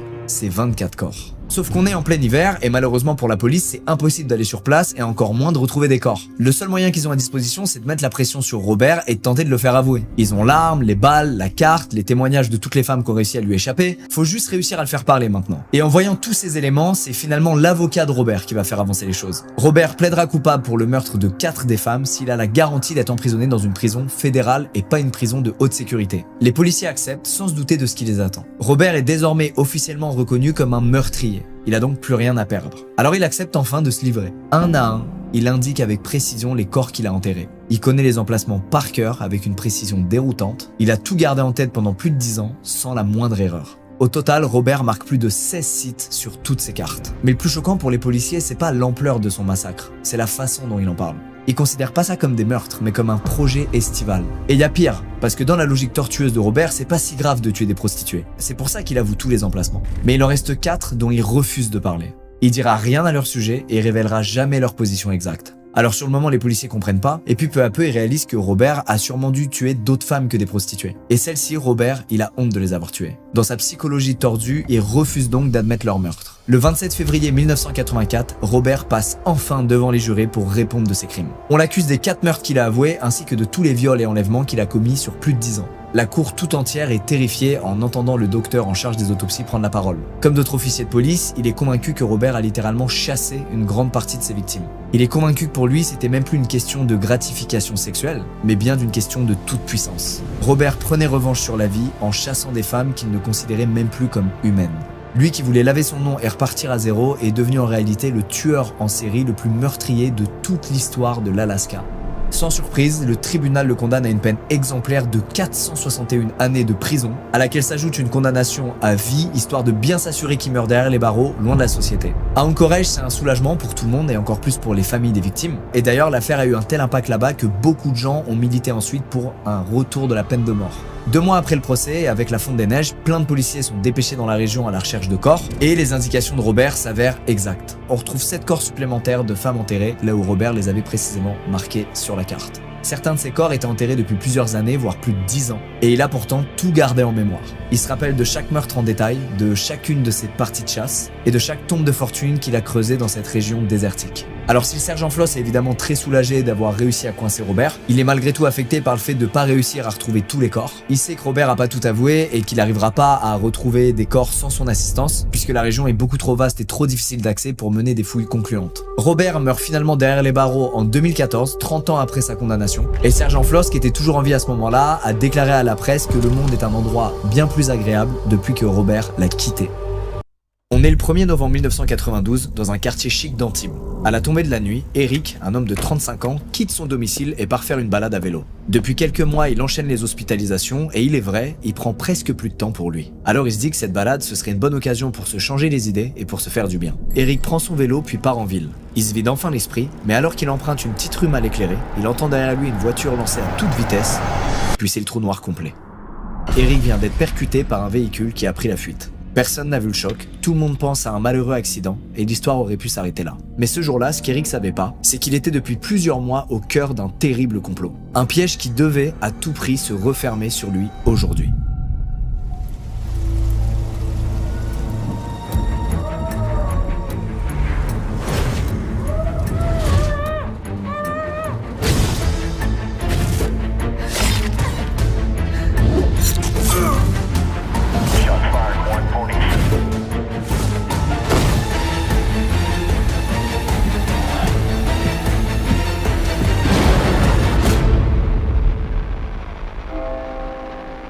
Pour comprendre ce qui est arrivé à Eric, on doit d'abord s'intéresser et remonter la trace d'une autre personne qui est au cœur de cette histoire, Geneviève Montillet. Elle naît en 1945 et elle n'a pas une enfance facile. Ses parents biologiques l'abandonnent très jeune et elle enchaîne les placements en foyer. Elle traverse alors une période extrêmement sombre de sa vie, dont le peu de souvenirs qui lui restent lui font beaucoup de mal. Elle se rappelle surtout des douches froides et de toutes les punitions auxquelles elle a dû faire face. Mais vers ses 4 ans, la vie de Geneviève change du tout au tout puisqu'elle est enfin recueillie par un couple, fortuné qui plus est, et qui subvient largement à tous ses besoins. C'est des vrais parents poules très attentionnés et qui vont même un peu trop la gâter. Geneviève, qui commençait très mal dans la vie, nage désormais dans l'argent et le confort au point où elle en devient même un peu trop cupide. Toutes ces discussions, à cause de ses démons du passé, tournent maintenant autour de l'argent, du luxe et du paraître. Bref, dès son adolescence, c'est un secret pour personne, Geneviève ne raisonne que par l'argent. Et au lycée, elle croise la route d'un certain René Desmulliers, un camarade dont elle tombe très vite amoureuse. C'est un véritable coup de foudre au point où quelques temps plus tard, ils accueillent non pas un, mais 2 enfants dans leur vie puisqu'ils ont des jumeaux, Fabrice et Valérie. Mais là encore, malgré l'amour qu'elle porte à sa famille, c'est l'argent qui prime dans toutes ses interactions. Par exemple, c'est hors de question pour elle qu'elle laisse ses enfants s'habiller avec autre chose que des vêtements de marque. Et c'est pas spécialement pour leur faire plaisir à eux, c'est juste pour être une fois de plus dans le paraître. Geneviève veut que tout le monde sache qu'elle est une maman avec des moyens et qu'elle est donc une maman qui a réussi sa vie.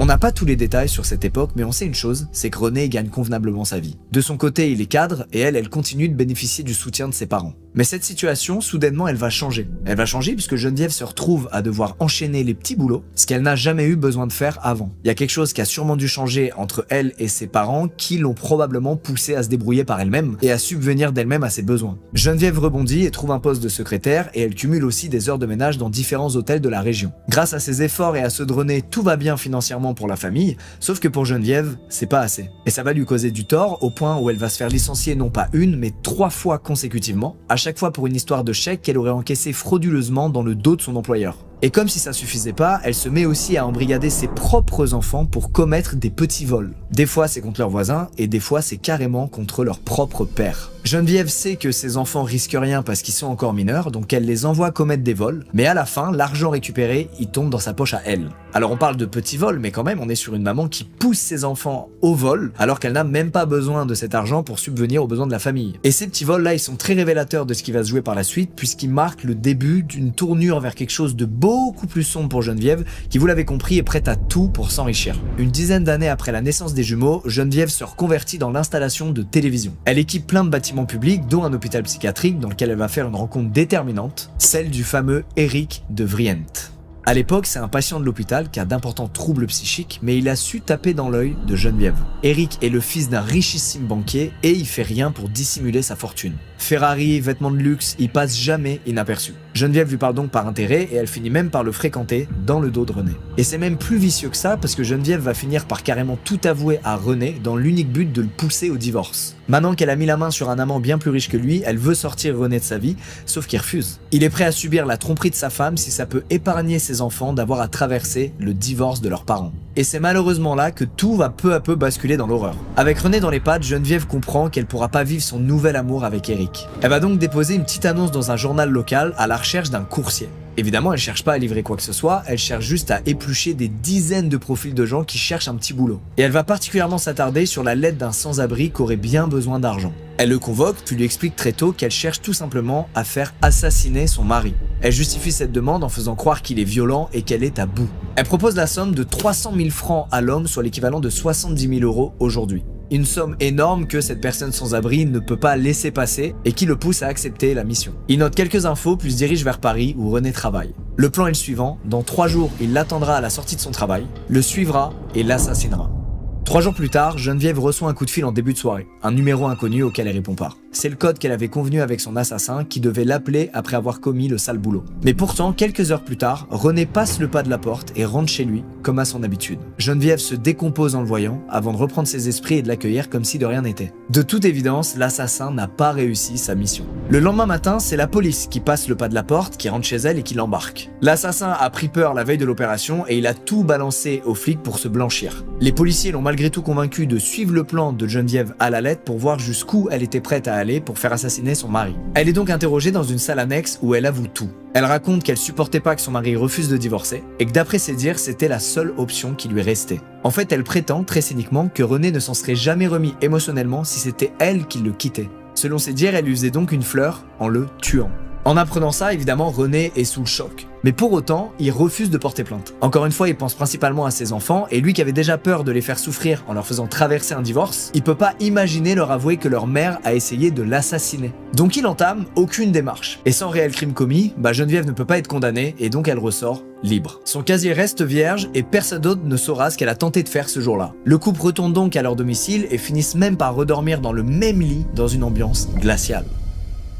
Geneviève de son côté continue de voir Eric et continue de se débrouiller pour essayer de gagner toujours plus d'argent. En 1986 par exemple, elle arnaque les caisses de retraite pour toucher la pension de son père qui est pourtant mort depuis déjà 2 ans. Elle finit quand même par se faire attraper par l'organisme à qui elle doit beaucoup d'argent, mais étonnamment là encore il n'y a pas d'autre suite judiciaire et son casier reste vierge. Quelques mois plus tard, en 1996, Geneviève finit par demander le divorce de son côté et elle part refaire sa vie avec Eric à Antibes. Elle empoche au passage toutes les économies de René qui doit désormais éponger les dettes de son ancienne femme. En réalité, Geneviève devrait être en prison pour avoir tenté de faire assassiner son mari, mais il n'en est rien. Elle est désormais dans les bras d'un nouvel homme, dans une belle villa dans le sud, et ses 2 enfants s'entendent très bien avec leur nouveau beau-père. Tout le monde accepte donc cette nouvelle vie en famille recomposée. Sauf une personne, la mère d'Eric. Elle a jamais vraiment accepté cette union parce qu'elle a un très mauvais pressentiment sur Geneviève. Elle sent que cette femme n'est pas sincère, qu'elle en a surtout après l'argent de son fils, mais pour autant elle peut rien y faire. Et d'ailleurs en apprenant ça, Geneviève convainc Eric de couper les ponts, de peur que sa mère lui fasse changer d'avis et le pousse à la quitter. Rien donc pour les empêcher de poursuivre leur amour supposé et ils vont même avoir une petite fille, Emmanuelle. En revanche, de son côté, Eric il continue d'avoir une santé mentale très fragile et peu à peu, il se met à être violent avec Geneviève. Les années passent et la situation devient insoutenable, mais pour autant, elle peut pas se résoudre à le quitter parce qu'elle sait pertinemment qu'elle risquerait de rien toucher de sa fortune. Alors on sait de quoi Geneviève est capable quand il y a de l'argent en jeu, mais on peut pas imaginer une seule seconde à quel point elle va aller loin dans l'horreur en impliquant ses propres fils dans son complot. Ces 2 enfants, qui ont maintenant une dizaine d'années, elle va les réunir et leur expliquer qu'elle est battue par Eric. C'est pour le coup une réalité, mais Geneviève grossit le trait et les manipule en leur expliquant qu'ils risqueraient à tout moment de s'en prendre aussi à eux. Et que le seul moyen de l'arrêter, ce serait de le tuer.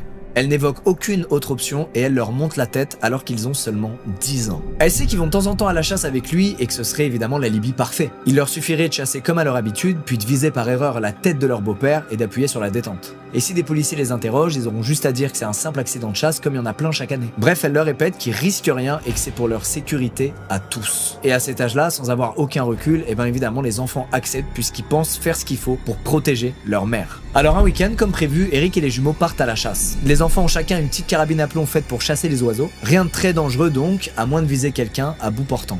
Valérie et Fabrice partent donc avec Eric qui lui ne se doute de rien. Ils discutent, s'amusent, puis s'enfoncent dans les bois. Ils tirent à tour de rôle sur des petits oiseaux, puis Fabrice finit par pointer la tête d'Eric avec la carabine et il presse la détente. Eric s'effondre au sol et hurle de douleur. Fabrice, terrifié, lâche son arme et s'enfuit à toute vitesse en se rendant compte de ce qu'il vient de faire. Par chance, des randonneurs au loin voient la scène et appellent immédiatement les secours. Et contre toute attente, Eric est sain et sauf. Le plomb a simplement éraflé son visage et la blessure est superficielle. Des enquêteurs auditionneront malgré tout les 2 enfants et Eric pour bien comprendre le déroulé des faits, sauf que tout le monde a la même version, c'est un bête accident de chasse. Et l'affaire s'arrête là. Geneviève, elle, félicite malgré tout les enfants d'avoir bien tenu leur langue face aux policiers, et elle les met en garde de ne surtout jamais changer de version des faits, et de ne jamais parler de ça à qui que ce soit. Les années qui suivent sont de plus en plus difficiles pour tout le monde. La santé mentale d'Eric continue de se détériorer, et il est régulièrement hospitalisé loin de chez lui. Geneviève, elle, se met à maltraiter ses enfants, et elle n'hésite pas à les foutre à la rue à la moindre dispute, alors qu'ils sont toujours mineurs. Ils finissent même par devoir loger dans un squat miteux, et ils ne vont plus du tout à l'école. Dans ce squat, ils font de très mauvaises rencontres et ils vont peu à peu sombrer dans la drogue, y compris dans des drogues dures comme l'héroïne, alors que c'est encore de simples adolescents. Et tout ça, René, leur père, il en sait rien. Ça fait des années que Geneviève a coupé les ponts et qu'elle a tout fait pour liguer les enfants contre lui qui ne veulent plus le voir, notamment en inventant des tas de mensonges comme le fait que, soi-disant, il la battait. Les seules nouvelles qu'il a, c'est quand elle leur envoie leur bulletin scolaire, et elle le fait pas par gaieté de cœur, elle le fait uniquement pour continuer de toucher une pension alimentaire puisque c'est obligatoire. Et d'ailleurs, les bulletins, c'est des faux, les deux enfants vivent désormais dans un squat, et c'est Geneviève seule qui bénéficie de leur pension alimentaire. Mais malgré tout, il y a quelques fois où elle renoue un peu le contact avec eux. Comme ils deviennent de plus en plus addicts à l'héroïne, elle comprend qu'ils ont besoin d'argent pour pouvoir s'acheter des doses. Une situation horrible qui attristerait n'importe quelle maman qui essaierait probablement de mettre les enfants en cure de désintox. Elle, au contraire, elle y voit juste une super belle opportunité de gagner encore un peu plus d'argent. Ce qu'elle va faire, c'est acheter des doses d'héroïne en grande quantité, et ça va être à eux d'en revendre une partie pour pouvoir s'acheter leur propre consommation avant de reverser tous les bénéfices à Geneviève. Voilà donc la situation de la famille pendant plusieurs années. Un cocktail explosif donc qui risque de péter à n'importe quel moment, le tout contrôlé par Geneviève. Coup du sort, pendant cette période, le père d'Eric décède. Eric devrait donc toucher un héritage absolument délirant dont Geneviève compte bien profiter. Du moins, c'est ce qu'aurait dû se passer si la mère d'Eric n'était pas intervenue à temps. Parce que oui, sa mère refuse de voir l'argent de la famille partir dans les mains de Geneviève. Et pour empêcher ça, elle décide de placer son fils sous curatelle, c'est-à-dire il ne peut plus prendre de décisions administratives seul. Ses séjours réguliers en hôpital psy prouvent qu'il est fragile psychologiquement et qu'il pourrait donc se faire manipuler. Grâce à la curatelle, Geneviève ne pourra donc plus accéder à ces fonds-là. Elle ne peut pas toucher à ce riche héritage. Sur le papier, c'est donc plutôt une bonne nouvelle parce que c'est là le but d'une curatelle, protéger les intérêts d'une personne en difficulté. Et pourtant, ce qu'aurait dû protéger Eric risque bien au contraire de provoquer tout l'inverse. En apprenant cette mise sous curatelle, Geneviève est furieuse et elle compte bien gagner de l'argent grâce à Eric. Et si c'est pas via un héritage, alors ce sera autrement. Pendant qu'Eric enchaîne les hospitalisations, Geneviève en profite pour signer dans son dos plein de contrats d'assurance vie. En cas de décès d'Eric, Geneviève et leur fille, Emmanuelle, toucheraient donc une belle somme d'argent. Vous vous en doutez, Geneviève fait pas ça par hasard, elle a un plan très clair en tête, assassiner son mari. Et une fois de plus, d'y impliquer ses fils jumeaux. Elle rejoue la carte du conjoint violent, sauf que c'est plus vrai. Si Eric a été a priori parfois violent avec elle dans le passé, il a depuis complètement arrêté. Sûrement le fruit d'ailleurs de ses nombreux passages en hôpital psychiatrique loin de chez lui. En tout cas, c'est d'autant plus compliqué à croire pour les enfants qui apprécient réellement Eric. Mais d'un autre côté, comment oser remettre en question la parole de leur mère sur des sujets aussi graves, même si elle a prouvé par le passé qu'elle a beaucoup de défauts. En plus de ça, cette fois-ci, Geneviève va jouer sur d'autres leviers que la pitié, elle va jouer sur l'argent. Elle leur promet tout simplement une partie des assurances vie qui lui seront dues, donc près de 10 millions de francs à l'époque, ce qui correspond aujourd'hui à un peu plus de 2 millions d'euros. Si Eric meurt, ils pourraient tous toucher beaucoup d'argent. Et si elle leur annonce des sommes aussi énormes, c'est parce que, rappelez-vous, elle sait qu'ils sont prêts à faire beaucoup pour pouvoir se payer des doses d'héroïne. C'est comme si depuis tout ce temps, elle savait que cette addiction qu'elle finance maintenant depuis des années finirait par l'aider, par jouer en sa faveur. Sauf que Valérie refuse. Pour lui, c'est hors de question de commettre un crime. Par contre, Fabrice, lui, il hésite. Et il finit par accepter de participer au plan, tout en refusant d'avoir à tuer lui-même son beau-père. Alors il propose de trouver quelqu'un qui pourrait s'en charger en échange d'une partie des gains, un certain Yann Baudet. C'est un de leurs meilleurs amis qu'ils ont rencontré dans leur squat et qui est lui aussi toxicomane. Et là encore, Geneviève sait que c'est un bon profil puisqu'il a une dépendance, il est donc plutôt fragile psychologiquement, si on le prive de cette addiction, et que donc il pourrait carrément lui servir. Alors elle se met à l'inviter régulièrement à la maison, elle lui fait un bon dîner. Parfois même elle lui propose de dormir là, alors que ses propres enfants ne dorment plus là, ils sont dans un squat. Et forcément, Yann, cette main tendue dans l'obscurité, pour lui, ça va finir par beaucoup compter. Il commence à faire confiance à Geneviève au point où il va même finir par la considérer comme une seconde maman. Et c'est là que tout se joue. Geneviève sait que Yann a un père violent et elle en profite pour dresser un parallèle avec sa propre situation. Elle fait régulièrement croire à Yann qu'Eric la bat. Encore une fois, c'est faux, mais elle sait qu'il va être particulièrement sensible à ce sujet et qu'elle va lui présenter son projet comme l'occasion de se venger d'un homme violent, tout en ayant la satisfaction d'aider ses amis. Et pour ce petit gars de la rue, l'argent qu'il pourrait toucher grâce à ça lui permettrait de concevoir, d'envisager un nouvel avenir, d'autant plus qu'il est persuadé qu'il risque pas grand-chose. D'après ses dires, Geneviève a mis au point un plan presque imparable et qui leur permettrait à tous d'être mis hors de soupçon. Le plan est simple, il suffirait de provoquer un accident de la route, puis de prendre la fuite. Et ça tombe bien, parce qu'Eric, depuis quelques temps, il fait du vélo sur route, et un simple coup d'accélérateur suffirait à en finir. Finalement, ce serait une mort pour améliorer leur vie à tous. Fabrice, Yann et Geneviève se mettent donc d'accord, ils se partageront une partie des assurances vie et ne révéleront jamais ce secret. Geneviève en profite d'ailleurs pour signer 2 nouvelles assurances vie avec des clauses bien précises, des clauses qui lui permettraient de doubler et même de tripler la mise en cas de mort suite à un accident de la route et en cas de mort lors d'un jour férié. Ils fixent donc une date, ce sera le jour de la Toussaint. Le 1er novembre 1992, Fabrice vole une voiture en ville puis l'apporte à Yann qui se tient prêt depuis déjà plusieurs heures. Yann monte seul au volant et se dirige vers le domicile d'Eric. À la nuit tombée, il se gare à côté d'un square, face à la maison, et attend patiemment de voir la silhouette de sa cible. Geneviève, elle, persuade Eric de sortir faire une balade à vélo. Pourtant, il fait nuit, la visibilité est mauvaise et ce serait plutôt dangereux de rouler dans ces conditions. Mais elle insiste et lui dit qu'il a besoin de se changer les idées parce que ça fait plusieurs semaines qu'il enchaîne particulièrement les allers-retours à l'hôpital psychiatrique et ce serait donc l'occasion de souffler un peu. Eric finit par céder, monte sur son vélo, puis s'enfonce dans les rues vides de la ville. Yann, lui, le suit discrètement en voiture, et alors qu'il emprunte une petite ruelle sans éclairage, Eric entend soudainement le bruit assourdissant d'un accélérateur. Yann est pied au plancher, le compteur frôle les 80 km/h, et soudain, c'est le choc. Eric s'effondre sur le sol et se fracasse le crâne contre le bitume. Il n'y a plus aucune trace de la voiture qui vient de le percuter, il y a juste son corps, immobile, au milieu de la route. Par chance, un voisin finit par sortir de chez lui et lui porte assistance. Quelques minutes plus tard, Eric est transporté en urgence vers l'hôpital le plus proche et personne ne sait s'il va s'en sortir, tant les blessures sont graves. Sur les lieux de l'accident, plusieurs policiers sont déjà en train de faire des relevés, mais malheureusement, il n'y a aucun indice matériel dans la zone à part des éclats de verre. Et pour rien arranger, aucun témoin n'a assisté à la scène, à part un voisin qui pense juste avoir reconnu le bruit du moteur d'une Simca Horizon. Faute de preuves, la police classe l'affaire en tant qu'accident de la route avec délit de fuite et l'enquête n'ira pas beaucoup plus loin. De son côté, Eric subit de nombreuses interventions chirurgicales puisqu'il a une fracture crânienne et de nombreuses autres blessures suite au choc. Il est plongé dans un état végétatif, ce qui veut dire qu'il réagit pas ou presque pas à son environnement. En revanche, il respire et contre toute attente, sa vie ne semble plus en danger. Du côté de Geneviève, le lendemain de l'accident, elle s'assure de détruire le vélo d'Eric, une façon peu subtile donc de dissimuler toutes les traces du crime. Mais en surface, elle continue de jouer à la campagne modèle et elle rend tous les jours visite à son compagnon. Intérieurement, évidemment, elle est furieuse. Tout ça n'a servi à rien si Eric survit à l'accident. Elle critique ouvertement Yann qui n'aurait pas suivi à la lettre toutes ses instructions, puisqu'elle lui avait bien précisé de foncer sur Eric puis de repasser sur son corps en marche arrière pour être sûre de le tuer. Elle espère donc qu'Eric finira par mourir à l'hôpital de la suite de ses blessures.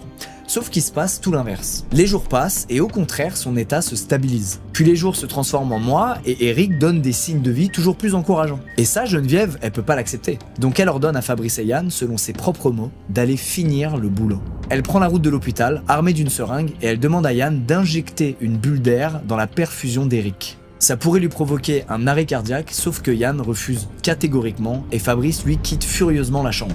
Geneviève finit donc par prendre la seringue et par injecter elle-même des bulles d'air dans la perfusion d'Eric, sauf que rien ne se passe. Le moniteur cardiaque d'Eric reste stable et elle sait qu'elle n'a pas d'autres options discrètes à sa disposition pour l'instant, donc elle abandonne. L'hôpital finit par annoncer à Geneviève qu'Eric peut être pris en charge dans un centre de rééducation. Un endroit donc parfaitement adapté pour qu'il retrouve la forme. Mais Geneviève refuse catégoriquement. Elle demande au contraire à ce qu'il soit hospitalisé à domicile, chez lui, c'est-à-dire loin des médecins et de l'équipement nécessaire pour son bon rétablissement. Le rendez-vous est donc pris au 15 janvier 1993, date à laquelle l'hôpital fera de son mieux pour transférer un maximum d'équipement médical chez lui. Et pourtant, dès le 11 janvier, Geneviève contacte une ambulance privée et fait sortir Eric de l'hôpital en douce. Les médecins sont furieux mais ils y peuvent pas grand-chose. Alors faute de mieux, l'hôpital fait envoyer un kiné et une infirmière chez lui qui sont chargés de surveiller Eric 2 fois par jour. Et heureusement, même à domicile, son état reste encourageant. Le 14 janvier, vers 14h30, l'infirmière prend en charge Eric pendant une petite heure. Elle doit faire signer des papiers à Geneviève pour faire venir tout le matériel médical chez elle dès le lendemain. Sauf qu'au moment de la signature, Geneviève quitte précipitamment son domicile en prétextant devoir faire un truc urgent en ville.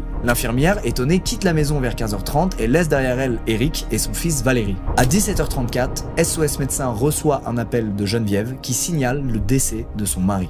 Un urgentiste est dépêché sur place et constate la mort d'Eric.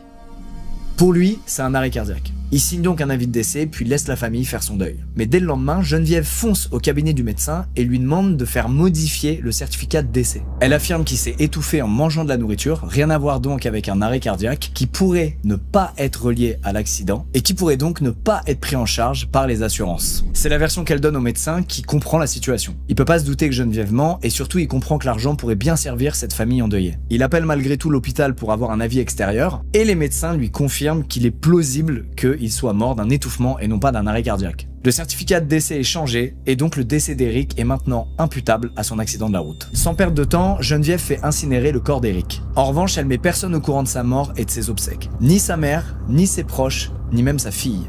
Il est donc incinéré seul face à sa compagne qui reste de marbre. Le lendemain, la mère d'Eric reçoit enfin un appel de Geneviève. C'est une nouvelle horrible mais surtout une nouvelle qui la met profondément en colère. elle comprend pas que Geneviève ait pu organiser des funérailles sans prévenir qui que ce soit de la mort d'Eric. Pour elle, c'est le choc le plus total. Mais Geneviève s'en inquiète pas, elle qui est si près du but. Alors elle se met à appeler frénétiquement tous les organismes d'assurance dont dépendait Eric. Et oui, sa mort coche toutes les cases des assurances vie qu'elle a signées. Rappelez-vous, non seulement il est mort à cause d'un accident de la route, mais en plus c'est tombé un jour férié. Et tout ça, ça semble un peu gros pour les assureurs. Et vu les sommes en jeu, ils décident d'enquêter en profondeur sur ces fameux contrats d'assurance vie. Notamment en recrutant un graphologue, c'est-à-dire un spécialiste des écritures manuscrites. Il épluche tous les contrats d'assurance vie et son analyse est formelle, plusieurs signatures sont fausses. D'après eux, ce serait pas de véritables signatures d'Eric. Plusieurs assureurs portent donc plainte auprès de la police, et cette fois, c'est un choc pour les policiers en charge de l'affaire. Pourquoi ? Eh ben parce que Geneviève ne les a jamais prévenus de la mort d'Eric, alors pourtant qu'une enquête est ouverte pour essayer de retrouver le chauffard qui l'a renversé lors de ce grave accident qu'il a subi. Et pour rien arranger, une autre plainte est versée au dossier. Cette fois, c'est la mère d'Eric qui a écrit au procureur et qui émet de sérieux doutes concernant l'innocence de Geneviève dans cette affaire. Elle y raconte ne même pas avoir été prévenue pour les obsèques de son fils et suspecte fortement Geneviève de l'avoir tué. À partir du 23 février 1993, une enquête est donc ouverte pour usage de faux et pour assassinat. Geneviève est interpellée, mais les enquêteurs n'arrivent pas à la faire craquer puisqu'elle a toujours une bonne excuse. Si elle n'a pas prévenu les policiers de la mort d'Eric, par exemple, c'est tout simplement parce qu'elle savait pas que c'était nécessaire. Si elle a signé des contrats au nom d'Eric, c'est parce qu'il était d'accord, mais qu'il était trop souvent à l'hôpital pour pouvoir s'en occuper lui-même. Et si ça semble louche de faire autant d'assurance vie à seulement 35 ans, c'est parce qu'Eric se savait fragile et qu'il voulait s'assurer que sa famille serait à l'abri si jamais il disparaît. Et face à tout ça, les enquêteurs peinent à contredire. Ça se tient. Ok, les suspicions sont énormes, mais pour autant ils ont pas de preuves concrètes contre Geneviève. Et certes, son comportement vis-à-vis de la mère d'Eric est absolument ignoble, et elle a agi contre tout avis médical, mais est-ce que pour autant on peut l'accuser de meurtre ? L'enquête finit donc par s'enliser et la police classe l'affaire. C'est un simple accident de la route. Les assurances de leur côté, elles jouent le temps. Elles ont encore quelques années pour contredire Geneviève, 10 ans plus précisément, à l'issue desquelles elles se verront dans l'obligation de lui verser les fameux 10 millions de francs. Mais au printemps 1998, une nouvelle juge d'instruction est nommée dans la région et elle décide de rouvrir des vieux dossiers. Elle tombe sur celui d'Eric et en le feuilletant, elle sent qu'il y a forcément un truc à creuser, un truc à résoudre. 10 millions de francs, des contrats d'assurance vie, une mort étrange, des funérailles faites en secret, tout ça attire son attention. Du coup, l'enquête est rouverte et cette fois les policiers ont une excellente idée. Ils convoquent officiellement Geneviève, son ex-mari René et les jumeaux, mais tout le monde est au préalable mis sur écoute. Ils savent que cette convocation risque de délier des langues et qu'il y aura sûrement des conversations intéressantes à éplucher. Et c'est exactement ce qui va se passer. René, qui imagine pas être sur écoute, demande à Fabrice s'il a des nouvelles de son ami, celui qui avait provoqué l'accident de son beau-père. Parce que oui, entre-temps, René a renoué contact avec ses enfants et ils se sont même confiés à lui. Mais il a balancé personne, encore une fois, dans le seul but de protéger ses enfants à tout prix. À partir de là, la police comprend qu'il y a réellement un meurtre dans cette affaire. Et le 19 janvier 1999, les enquêteurs interpellent tout le monde. Les enfants craquent et ils avouent tout et accusent Geneviève. C'est elle qui a orchestré l'accident en ordonnant à ses fils de s'en charger. Yann est lui aussi interpellé et il avoue tout sur le champ. Il leur explique qu'il était complètement à la dérive et sous l'emprise de Geneviève. Et que c'est bien lui qui a percuté Eric le 1er novembre 1992 à la demande de sa compagne. Et face à ces témoignages accablants, c'est Geneviève qui va craquer à son tour. Elle admet avoir voulu tuer Eric parce qu'il était violent et qu'elle avait peur pour ses enfants. En revanche, elle nie catégoriquement l'avoir tué chez elle.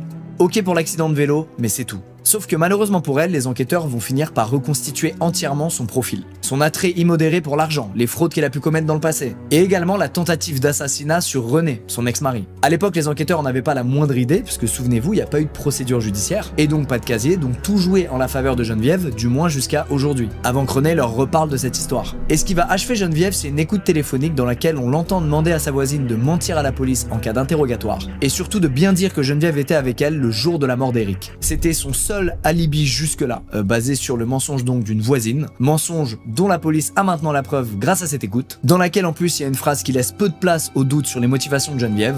Sinon, ils vont penser que c'est moi qui les ai zigouillés.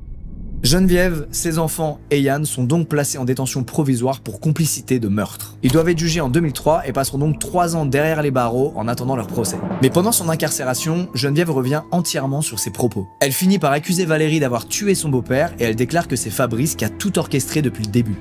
Après avoir drogué ses enfants, après leur avoir demandé de tuer leur beau-père, elle essaie de leur faire porter le chapeau. Jusqu'au bout, elle commet l'impardonnable envers les gens qu'elle est censée le plus protéger au monde, ses enfants, et ça lui vaudra dans la presse le surnom de la diabolique d'Antibes.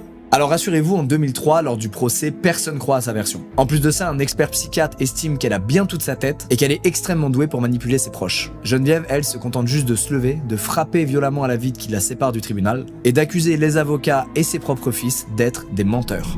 Alors on saura jamais exactement comment Geneviève a tué Eric, mais on sait qu'elle avait dans sa pharmacie personnelle des puissants somnifères qui auraient pu provoquer un arrêt cardiaque. Et d'après toutes les personnes qui ont vu Eric avant sa mort, son état n'était plus du tout inquiétant. Malgré ce doute qui plane sur le mode opératoire employé, Geneviève se prend la peine d'emprisonnement maximale, c'est-à-dire 25 ans de prison. Et Fabrice et Yann, qui étaient mineurs au moment des faits, auront quant à eux une peine bien plus clémente. Valérie, lui, sera relaxée. En 2010, Geneviève tombe gravement malade et meurt à l'hôpital-prison de Rennes. Et d'après les médias, son départ se fait dans l'indifférence totale de ses proches puisqu'ils ont tous coupé les ponts avec elle. Son héritage à elle, ça aura été de détruire sa propre famille dans le seul but de gagner toujours plus d'argent. C'est la fin de ce thread d'horreur, j'espère que cette histoire vous a plu, si on peut dire ça, c'est glauque quand même. Merci à vous d'avoir regardé ce thread d'horreur, cette histoire me fout particulièrement le cafard. Je pensais pas qu'une maman pouvait être avide d'argent au point de détruire sa propre famille et ses enfants. Apparemment ça existait, en tout cas dans cette affaire, il y en a peut-être d'autres comme ça. En tout cas je vous souhaite le meilleur, littéralement l'inverse de cette histoire, et je vous dis à très vite dans d'autres vidéos, prenez soin de vous, ciao.